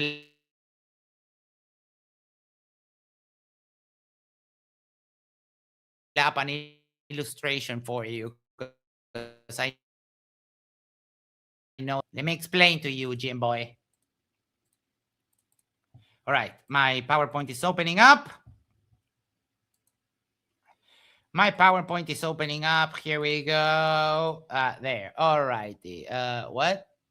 Chat with? No, I don't want to chat with Copilot. Fuck you. All right, Jim. We have two hypotheses. Either the Earth is flat, in which this angle plus this angle will measure to exactly 180 degrees, or the Earth is curved, in which this angle plus this angle will be more than 180 degrees, right? So we go back to what we were watching here, and he set up 3 points, and he starts taking measurement from point A to point B, then from point B to point A, from point A to point C, and then from point C to point A, and so on. And he took a bunch of measurements, right? And here's the diagram. This is number 1 to number 2, number 2 to number 3, number 3 to number 2, number 2 to number 1, and so on, right? And then what happens is when you add up what is called the reciprocal zenith angles, what happens is that no matter where you do this, it always adds up to more than 180 degrees, confirming and literally measuring the curve of the Earth from the ground. Oh, Jim, you're 240. This is rough, Jim. Also, Jim, you know that there's a link right there, top of the side chat. You can come and derp out here, right? It's a lot more fun for me than just beating you up with you having no chance to defend yourself. Oh, look at that. Now you're crashing out, buddy. Antipodal oceans like, I am Jim. I didn't understand your explanation, so antipodal oceans. I will. Welcome to Planet Earth, Jim. What a dumbass. That constant is modified by local environmental variables, just like any physics engine: air density, object volume, mass, and drag. The SVVR drop formula is, here it is, everybody. Here it is. If you want to know, your acceleration is your fall rate minus, and here's all these symbols. Hold on. Because I don't do that. I'll do, you know what? All these symbols. I can't check this like right now live. So what I will do is I will save a copy of this and I'll check if this would even remotely work. I think that this is incorrectly derived. I'm 99% sure. I'm pretty sure this is ChatGPT math. If you want to know, your acceleration is your fall rate minus, And here's all these symbols broken down. So here's the factors that go into it. The fall constant, like we mentioned, it's 32.174 feet. Yeah, retard. I do understand the term. What I also understand is you're a fucking pussy that won't dare click the link right there. And also that you brought up two topics and you got absolutely destroyed in both in less than 5 minutes. So, Jim, pack it up. Go home. Per second squared, or 9.8 meters second squared. The drag coefficient. This is a Yeah, you believe that's how water behaves? Oh, yeah, I do. Because gases and liquids comport to the forces acting upon them. And I can give you a quick demonstration of, for example, check this out, Jim. Check this out, dummy. This is liquid oxygen on a magnetic field. Oh, is that liquid without containment? Oh boy. Is that? No, it can't be. You're telling me that you can use a force to contain matter. Oh boy. Would you look at that? That is liquid oxygen without a container inside a magnetic field. Oh, Jim, you're getting destroyed. Oh, Jim, I feel sorry for you. I feel sorry. The marking, like your grandchildren are going to get the bruises from the beating you're getting right now. dimensionless factor describing how streamlined or resistant an object is as it moves through air. Or anybody that's tried to make an aerodynamic car knows that there's a Right. So the only thing you did was just make a formula to say, oh, drop things. The problem is that this wouldn't work because you don't have any altitude. I don't know why you have air density there for some reason. Drag. Okay, drag. Can these dummies calculate drag? I don't think so. Jimmy, Dumbo, you're moving the goalpost. You asked me for a picture of curve. I got you picture of curve. You asked me how to measure the curve from the ground. I told you to measure the curve from the ground. Now, because you're an idiot, you're telling me measure the ocean's curving. The problem with that is that the oceans are never still, right? So, and I mean, I did already measure the ocean's curving. Remember that I showed you a picture from 293,488 feet. Would you like to see it again, Jimbo? You're very dumb, Jim. You're not that smart. Greg, and also, you're a pussy. Your balls are made of pussy because there's a link there. Top of the side chat. You could be here talking to me, but you choose fear. Efficient. Air density. So the density of the air around the object. Thinner air equals smaller, less drag and buoyancy. So the higher you go up in altitude, the less air there is. So there's less air density, which is less resistance. The closer you get to sea level, the air is denser, the more resistance there is. There's a cross-sectional area. So this is like a parachute versus dropping a baseball or a bowling ball or something like that. The more surface area it has, the more resistance it's going to have through the air. So a person can fall if they put their head down and dive, they'll go faster than if they spread out and they're laying flat. Velocity, mass. This is a weight of something. Now this. Aldebaran said, I can't see Oahu from my island. Earth curves now get lost. Indeed. I'm dumb, but you believe a dude made a space rocket in his garage. Oh, but wait. I mean, are you not seeing it? I mean, do you believe that it's impossible to make a rocket? Are you challenging me to make a rocket? Because I'll fucking make a rocket.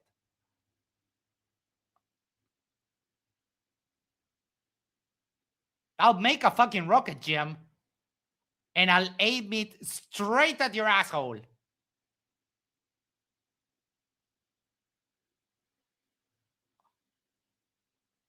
Jim. All of this is real. You're just coping and crying. It even has the yo-yo D-spin mechanism. Jim, you couldn't probably build a Lego tower. And you're telling me all of this is fake, right? None of this is real. All of this is what? CGI?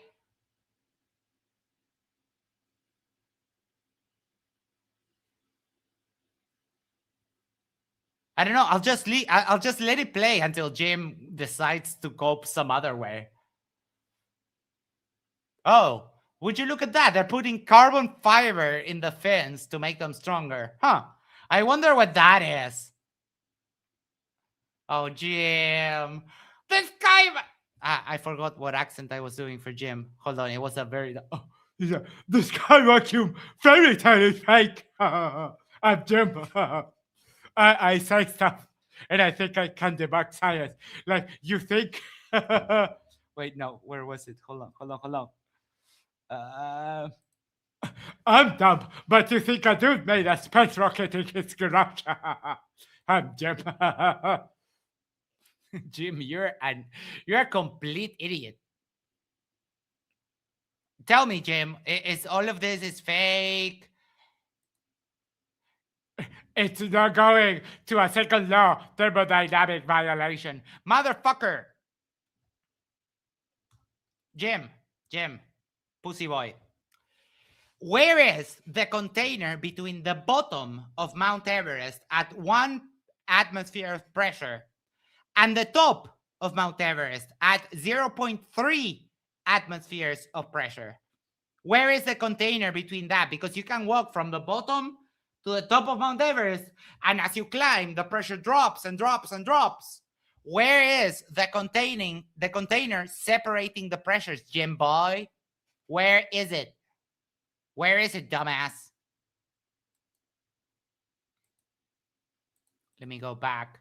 I mean, now that we've proven that Jim is just a copium huffer, let me go back to this. This weight does change as you go up in altitude. Things are. Oh, you don't deny a gradient. Okay, then the gradient keeps grading until there is no more atmosphere. Welcome to the globe, though. Thanks for playing. Good job. Good job. You just became a glober. Bravo! Everyone, let's give it a round of applause.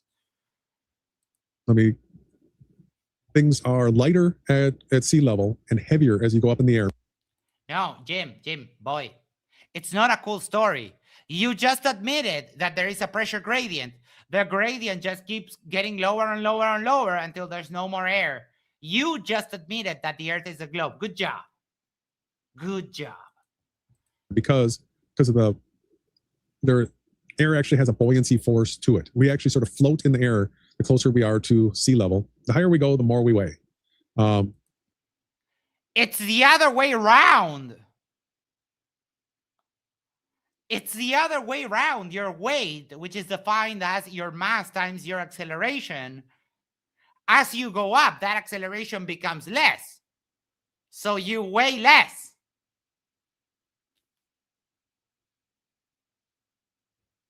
What does Pussy Boy says?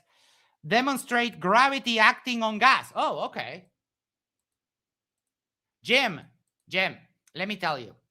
There is literally nothing you can't bring up that I don't have the evidence like right here. So give me just a second.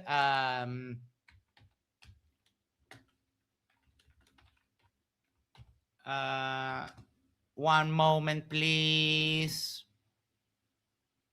Oh, here we go.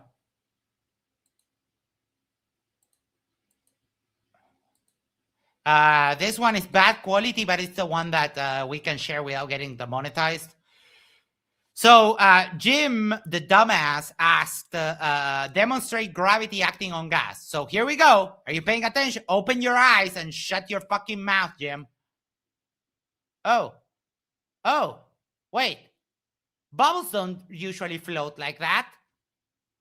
What the fuck is happening here? Oh, wait. Isn't gas supposed to just like go everywhere at the same time? I'm pretty sure that there was gas inside this fish tank and it was staying there. So what do you know? Gas being affected by gravity. And inside of the bubbles, there's other gases, which is just a regular combination of our atmospheric gas mixture. So we have two different gases, or a gas and a mixture of gases, being affected by gravity in one request. So I just fulfilled your question double. Make it harder, Jim. This is Flurfism 101. You're easy mode. I could debate you while ODing on heroin. So the first term is the program fall rate. The second term is the air resistance or drag. The third term is the buoyant lift caused by air pressure. That buoyant lift, that has to be negligible. That has to be negligible.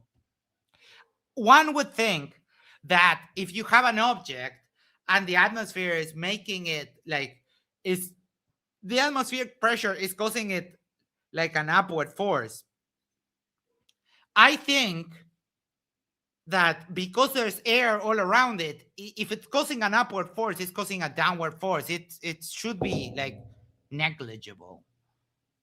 I mean, it is what actually sorts gases based on their molecular weight. I understand that, but it only applies at that scale, at like the molecular scale. I was wrong. It does exist, but I just think that they are using it incorrectly. When air pressure decreases with altitude, the buoyant lift term shrinks. Objects weigh less. No. Real Signal says. Pac-Man, waka waka waka waka. Oh yeah. No rotation, curvature, or gravity is required to explain it.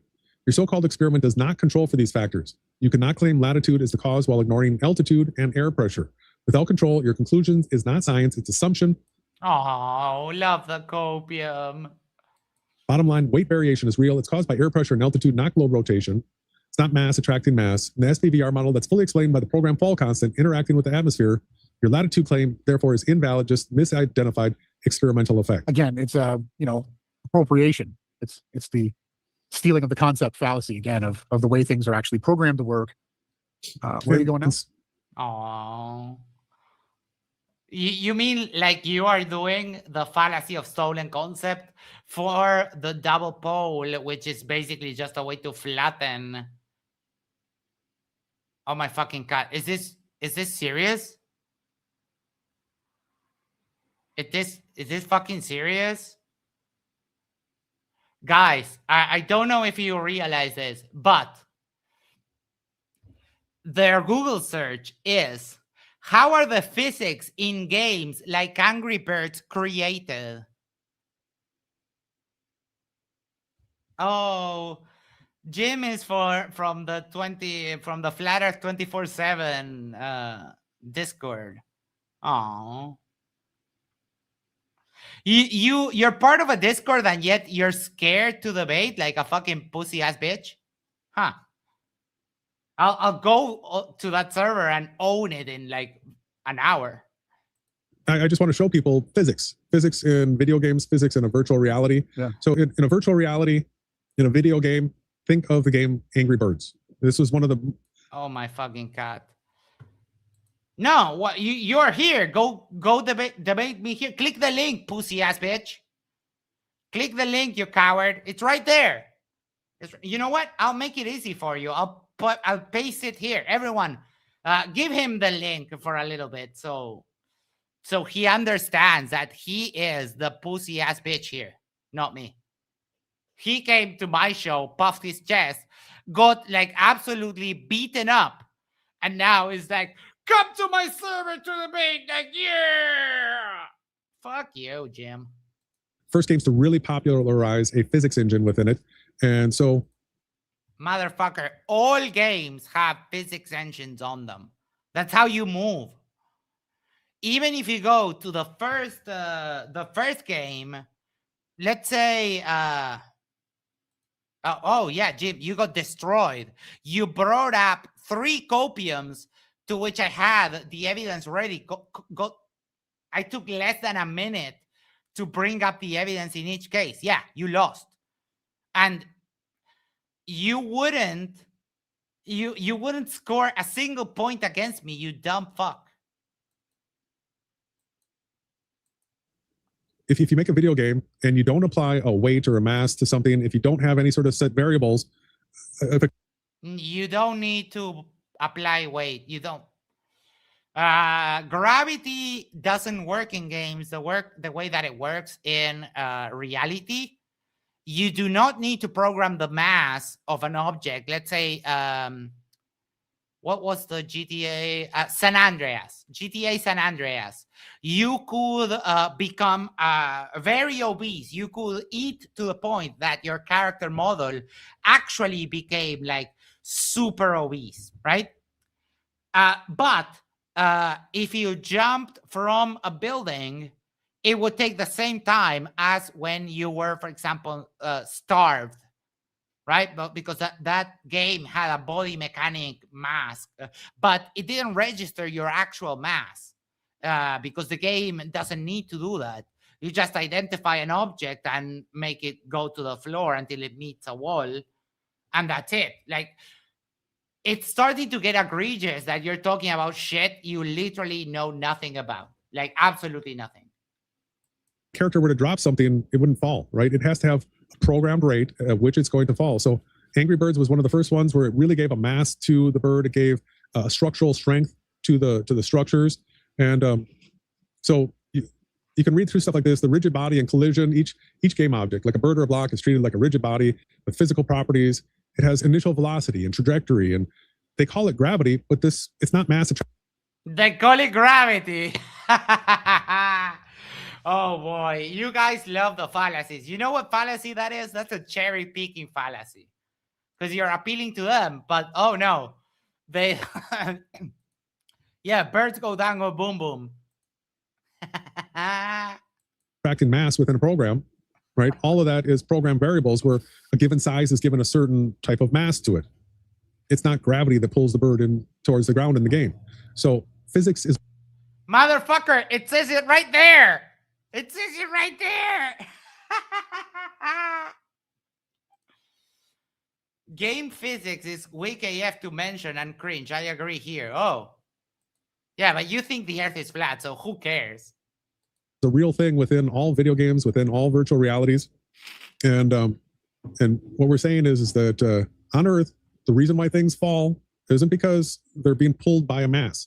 It's literally because there's a down vector and there's a formula that's being calculated. Another unfalsifiable claim. Oh yeah, it's just the source code of the world, guys. That takes into account these factors right here. And this is literally the formula for how things fall on Earth. That's correct. And just to cap this up, that is definitely not the formula. That is just a description. The very notion of gravity would dictate and demand that if a mountain were to be a larger mass than a smaller rock or a stone, it therefore would be pulling all of the pebbles towards it. You're calling. Oh. Okay. Shit. What the fuck? Here we go. I wrote it. Oh my God, I wrote it correctly the first time. Experiment.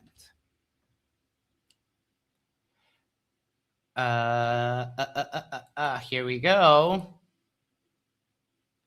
So in this Schihalian experiment, what they did was basically a Cavendish experiment, but instead of using two masses, they used a mountain and a pendulum, and the pendulum was attracted to the mountain. Oh, would you look at that? The thing that Ronnie said should happen is what actually does happen in reality. The problem is, Ronnie, in your silly hypothetical that you would think that a mountain would suckle the pebbles towards it. The mountain is infinitesimally heavy compared to the rest of the mass of the Earth.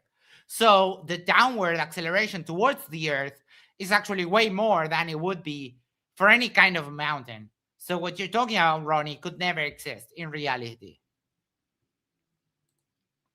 Water is used as a leveling tool. I'm Jim. Oh, Jim, you're embarrassing. You're embarrassing the whole of the flat Earth community, dummy.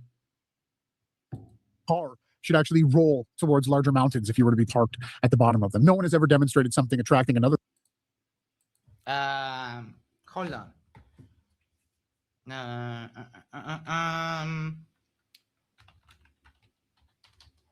One second. Hey, Jimmy, what is that? Why is the water curving, Jimmy? Why is the water? Oh, look, it's curving in this direction and it's also curving in this direction. Oh, Jim, you just got debunked again, like dunked in your face. And as I dunked, my balls rubbed your nose a little bit. Oh, Jim, you're getting slaughtered, Jim. You're never going to recover from this. The Transcontinental Survey, their transits were affected by the nearby Allegheny Mountains. Oh, this was patch, not sorry. I meant this one. Oh, no, you guys got it bad. What are you seeing, bro? You mean this? You mean the curving water that you say doesn't exist? Oh. Gee, I wonder why all of this water is fucking curving a lot. And curving in two ways. Huh.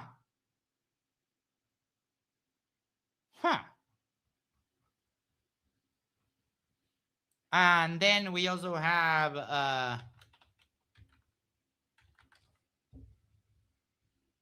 oh boy, it's almost like water does fucking curve all the time.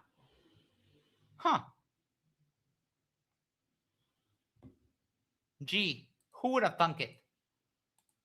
Other thing simply by its mass. The Cavendish experiment was false. It was fake. It's been sawed in half. It's not even used to represent actual weights that they've said that they've weighed the entire known observable solar system. Oh, for fuck's sake. That's not what they claimed, you filthy fucking liar. Hold on. I'll get it for you. I have it right here. Oh man, these two fuckers, they don't stop lying for 1 second. Fuck's sake. Say something true for once. Jesus fuck. One moment, please. I got it right here. La la la. Boom, boom, boom, boom, boom. Come on. Videos. Here we go. Hey, Jim, dumbass, pay attention. Shut your fucking mouth, open your ears, and listen. The idea was to hang by a very, very fine quartz fiber a rod with two balls, and then put two large lead balls in the positions indicated here next to it on the side. Then, because of the attraction of the balls, there would be a slight twist of the fiber. It had to be done so delicately because the gravitational force between ordinary things is very, very tiny indeed. And there it was. And it was possible then to measure the force between these two balls. Cavendish called his experiment weighing the Earth. We're pedantic and careful. Today, we wouldn't let our students say that. We would have to say they're measuring the mass of the Earth. So, but the reason he said that is the following. By a direct experiment, he was able to measure the force and the two masses and the distance, and thus determine the gravitational constant. You say, yes, but we have the same situation on the Earth. We know what the pull is, and we know what the mass of the object pulled is, and we know how far away we are, but we don't know either the mass of the Earth or the constant, but only the combination. So by measuring the constant and knowing the facts about the pull of the Earth, the mass of the Earth could be determined. So indirectly, this experiment was the first determination of how heavy or how massive is the ball on which we stand. It's a kind of an amazing achievement to find that out, and I think that's why Cavendish named his experiment that way instead of determining the constant in the gravitational equation. Weighing the Earth, notice. He incidentally was weighing the sun and everything else at the same time, because the pull of the sun is known in the same manner. Right. So they were being a little bit hyperbolic with their claim, right? But yeah, that's the explanation for that. Give me 1 second. Blaze MK4 says, did I miss them showing the equation for the simulation? So far, they've shown this, and I'll show it on screen for a moment, and let me give the cat water. I'll be right back.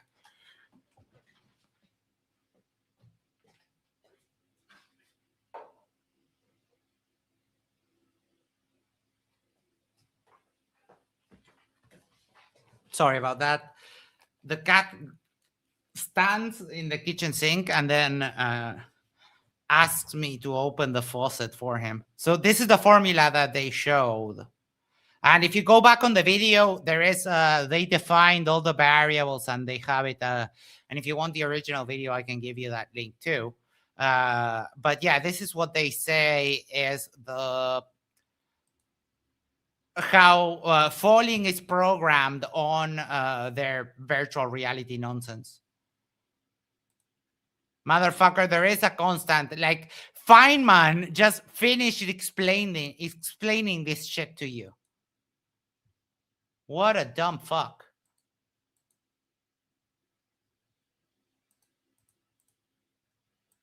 All right.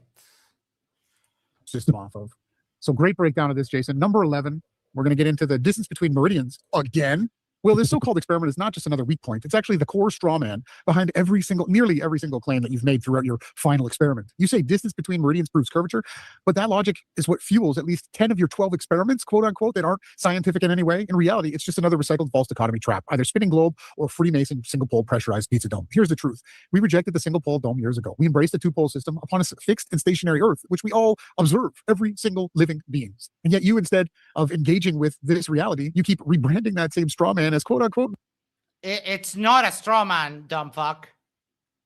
Because flat earthers do believe that. And the fact that you have some extra cope is like, oh yeah, it's flat, but it has two poles. That means absolutely nothing. New evidence measuring distance between meridians doesn't prove Earth is a spinning ball. It only proves that you can measure, and those measurements work just as well on the SBVR. The false assumption. Which, I mean, I know that we've hammered this so much, but every time you invoke the SBVR, you're just invoking a glow.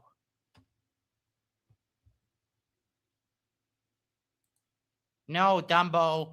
The gravitational constant is constant. That's why it's called that. What changes are other factors, dummy. But we were able to actually determine the constant by doing experiments. The one that I just showed you determined the gravitational constant, you dumb fuck.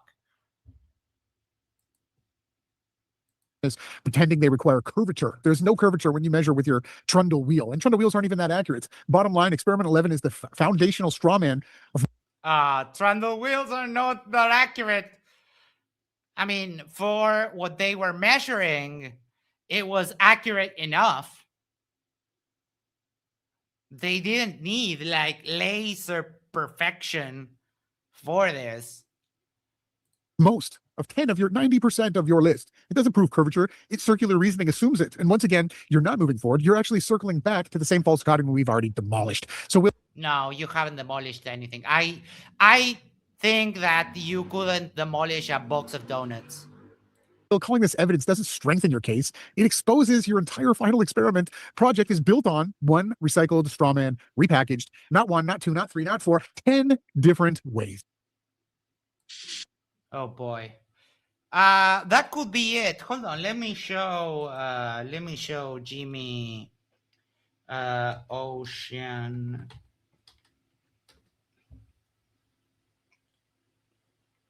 Let me show this to Jimmy here.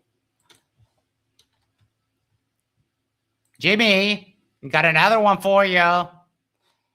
Turns out that the sea that you call level, it turns out that it has topography and we can measure it. So here you go. But this is from NASA. Oh, okay. Never mind. Yeah, NASA is the devil or whatever. I've never heard this guy before. You mean the two derplings? Yeah, they are a different flavor of dumb than you, but they're just as dumb. Done with the meridians getting, the distance between meridians getting smaller. Wow. All right, that's obvious. And if anyone's tuning in right now, if you can explain to us why Will Duffy, Mick Toon, Dave McKeegan, the quote-unquote smartest people on earth with the 500 years of Catholic Jesuit indoctrination behind them, what? I don't think any of them ever called themselves the smartest people on earth. I don't know Will, but I know Toon and I know Dave McKeegan, both of them pretty well. None of them would say that they're the smartest person ever. No freaking way. I mean, we leave that for Witsit. Is it that 10 of their 12 supposed spinning spaceball proofs were all hinged upon a single pole pressurized straw man? Please explain to me in the comment section. I'll wait. Dumbass, it's not a straw man because people do believe that, you dumb fuck. Experiment 12. Equatorial mounts prove the globe. Will calling equatorial mounts proof of the globe only proves you don't understand what they actually do. A two-axis gimbal, also called an equatorial mount, is exactly what's needed to record the motion of luminaries on a fixed and stationary plane. No. Nope. Number one, the two-axis gimbal has so that you can line it up with the axis of rotation, and then it does like a one-axis rotation.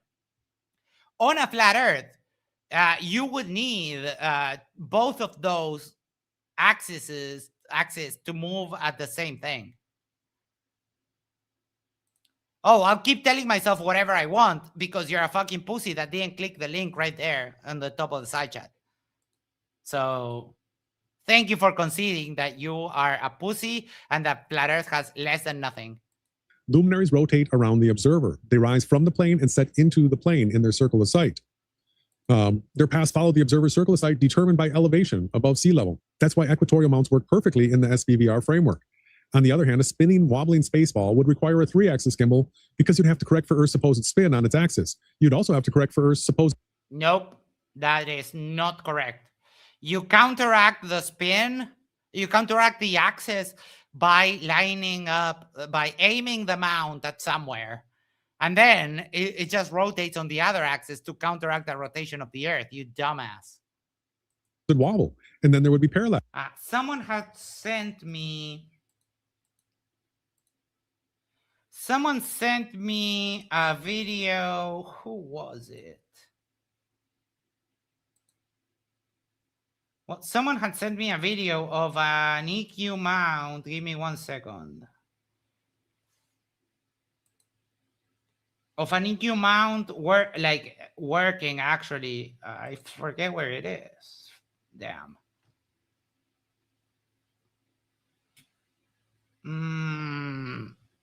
I don't know where it is. Sorry. ...between the fixed stars, and thus they were all stationary and Earth was only spinning in place, which is nothing more than a geocentric model, not heliocentrism. Bottom line, a two-axis equatorial mount proves nothing about a spinning spaceball. It demonstrates exactly what we say. Luminaries move in predictable circles around observers on a fixed and stationary plane. If Earth were actually a rotating, wobbling globe, the mount design itself would expose it because you would need a... Oh, look at that. Jimmy is coping. Like, Come to the 31st of the chat. I'm always open for debate. You're not always open for debate, you pussy ass bitch. Because we could be debating right here, right now, and you're not. So, sorry. A 3-axis system to track accurately. So while experiment 12 doesn't prove the globe, it proves the simplicity and accuracy of the SBVR explanation. Yeah, the main takeaway here that I want to make sure that everybody knows is that for this reality to be so perfectly programmed, that is the proof that we're in the SBVR, right? It's not perfectly programmed. You can choke on your own saliva and die. The fact that we can actually perfectly align a simple 2-axis gimbal and perfectly track all the luminaries exactly the way that Enoch said, the way that Andrew Marsh has it plainly put for all. You fucking heretics. Enoch is not scripture. All the world to see completely shows that equatorial mounts work as they track and follow the moving luminaries in the sky. All right, so I want to show everybody from his actual video, the equatorial mounts, experiment 12. Check this out. Would never work in the. What's that? The ghost of Will Duffy to finish off the podcast. You're going to bring his face on. Let's go play it. Yeah, we got to show the SBVR's explanation here, how it works. South. And since there is not a south celestial pole on a flat Earth, and EQ mounts work just fine in the south, we know the Earth is not flat. Once the EQ mount's angle is equal to your latitude and polar aligned, now the telescope or camera mounted to the EQ mount will be able to track any celestial object with just a single axis of rotation. Again, this is impossible on a flat Earth. Do what? Did you see what it just did? Yeah. So he literally showed, this is courtesy of Astronuts66. I went and found It's rotating in a single axis, you dumb fuck. the video that's longer here. So this is his equatorial mount proof. Go ahead and watch the path Equatorial here. mount is in this configuration. So it's going around, it's going around, it's going around, it's going around, and setting right into Earth. Setting right into Earth. What a joke. All right, so this is... That was one axis. This traced a perfect circle. And yeah, if it goes under the ground, you're admitting that the sun sets. It's literally what we've been showing the whole time, that an equatorial mount, if you were to set it down here at the center here, and you polar align it, and you have it rotating in a 15-degree rotation, that it would go around here. Under the Earth. Way to go. Way to go, Will. And You proved our model for us. Set right into Earth, right? Your final experiment. Oh my fucking God. Dumbasses. He didn't prove anything other than you two are just liars with magnificent hair. That's all you are. Liars with good hair. Observation / proof of Earth being a spinning globe actually is proof of the Andrew Marsh being physical and repeatable in reality. So let's close it out. We've got this final statements here. Engine project, geometry, meridians, and luminary paths. We got number 1, the 24-hour sun in Antarctica. Predictable. No, all right. We're not going to rehash all of that. Oh boy. No, wait. It's not Jim Bob. It's another Jim. I got confused myself, and I called him Jim Bob a couple of times. But no, it's not Jim Bob. It's another dumb Jim. They're both almost equally dumb. Jim Bob likes to lie about it, but he is, at the very least, Flurf adjacent. And I have the evidence here. Give me just a second. Boom, boom, boom, boom, boom. Where is it? Here. There we go.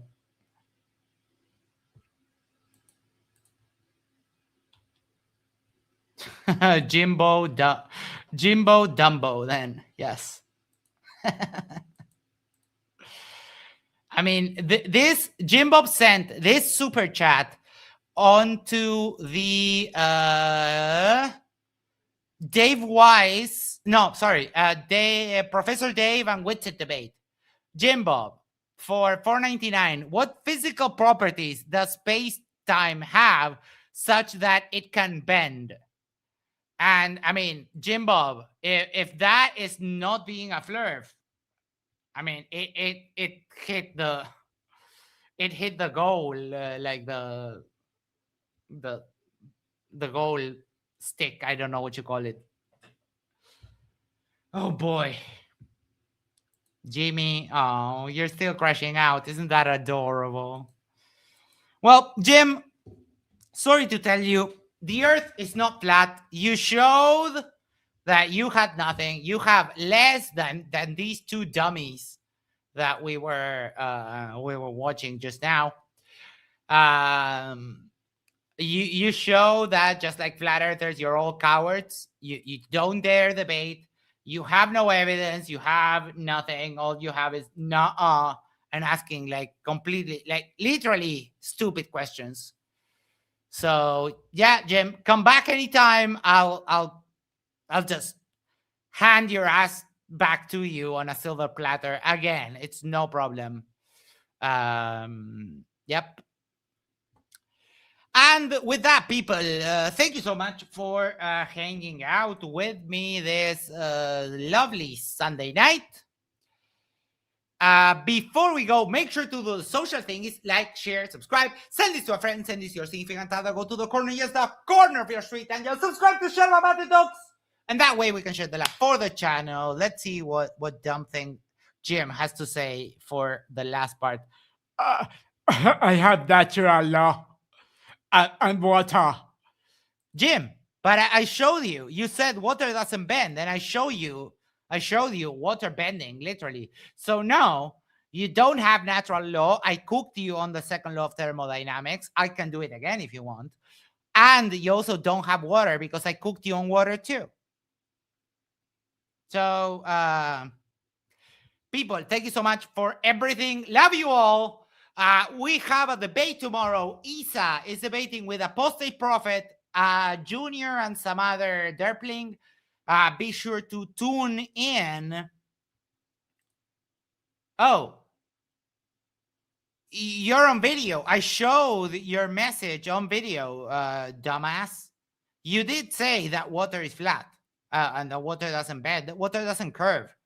I think that's exactly what you said. I mean, do you want me to show it to you again? Well, we can do that. But at this point, I get the feeling that you're a little bit of a liar. Give me 1 second. Let's find it. Let's find it. One moment.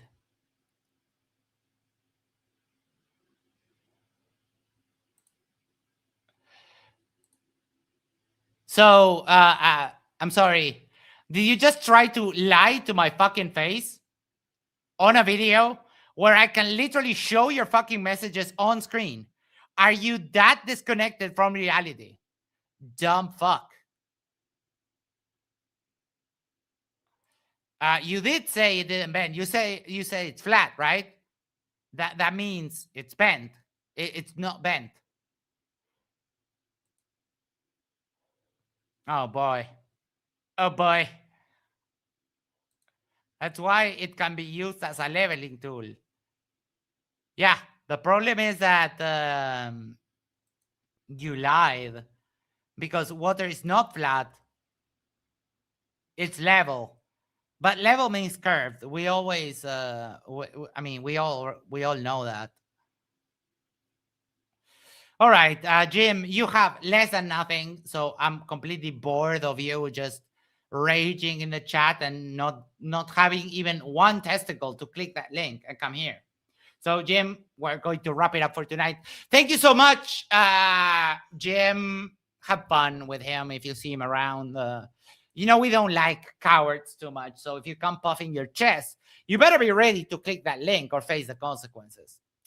And with that, we are gone. Love you all. We'll see you tomorrow for the after show after the MDD debate. Love you. Take care. Have a great night. Bye.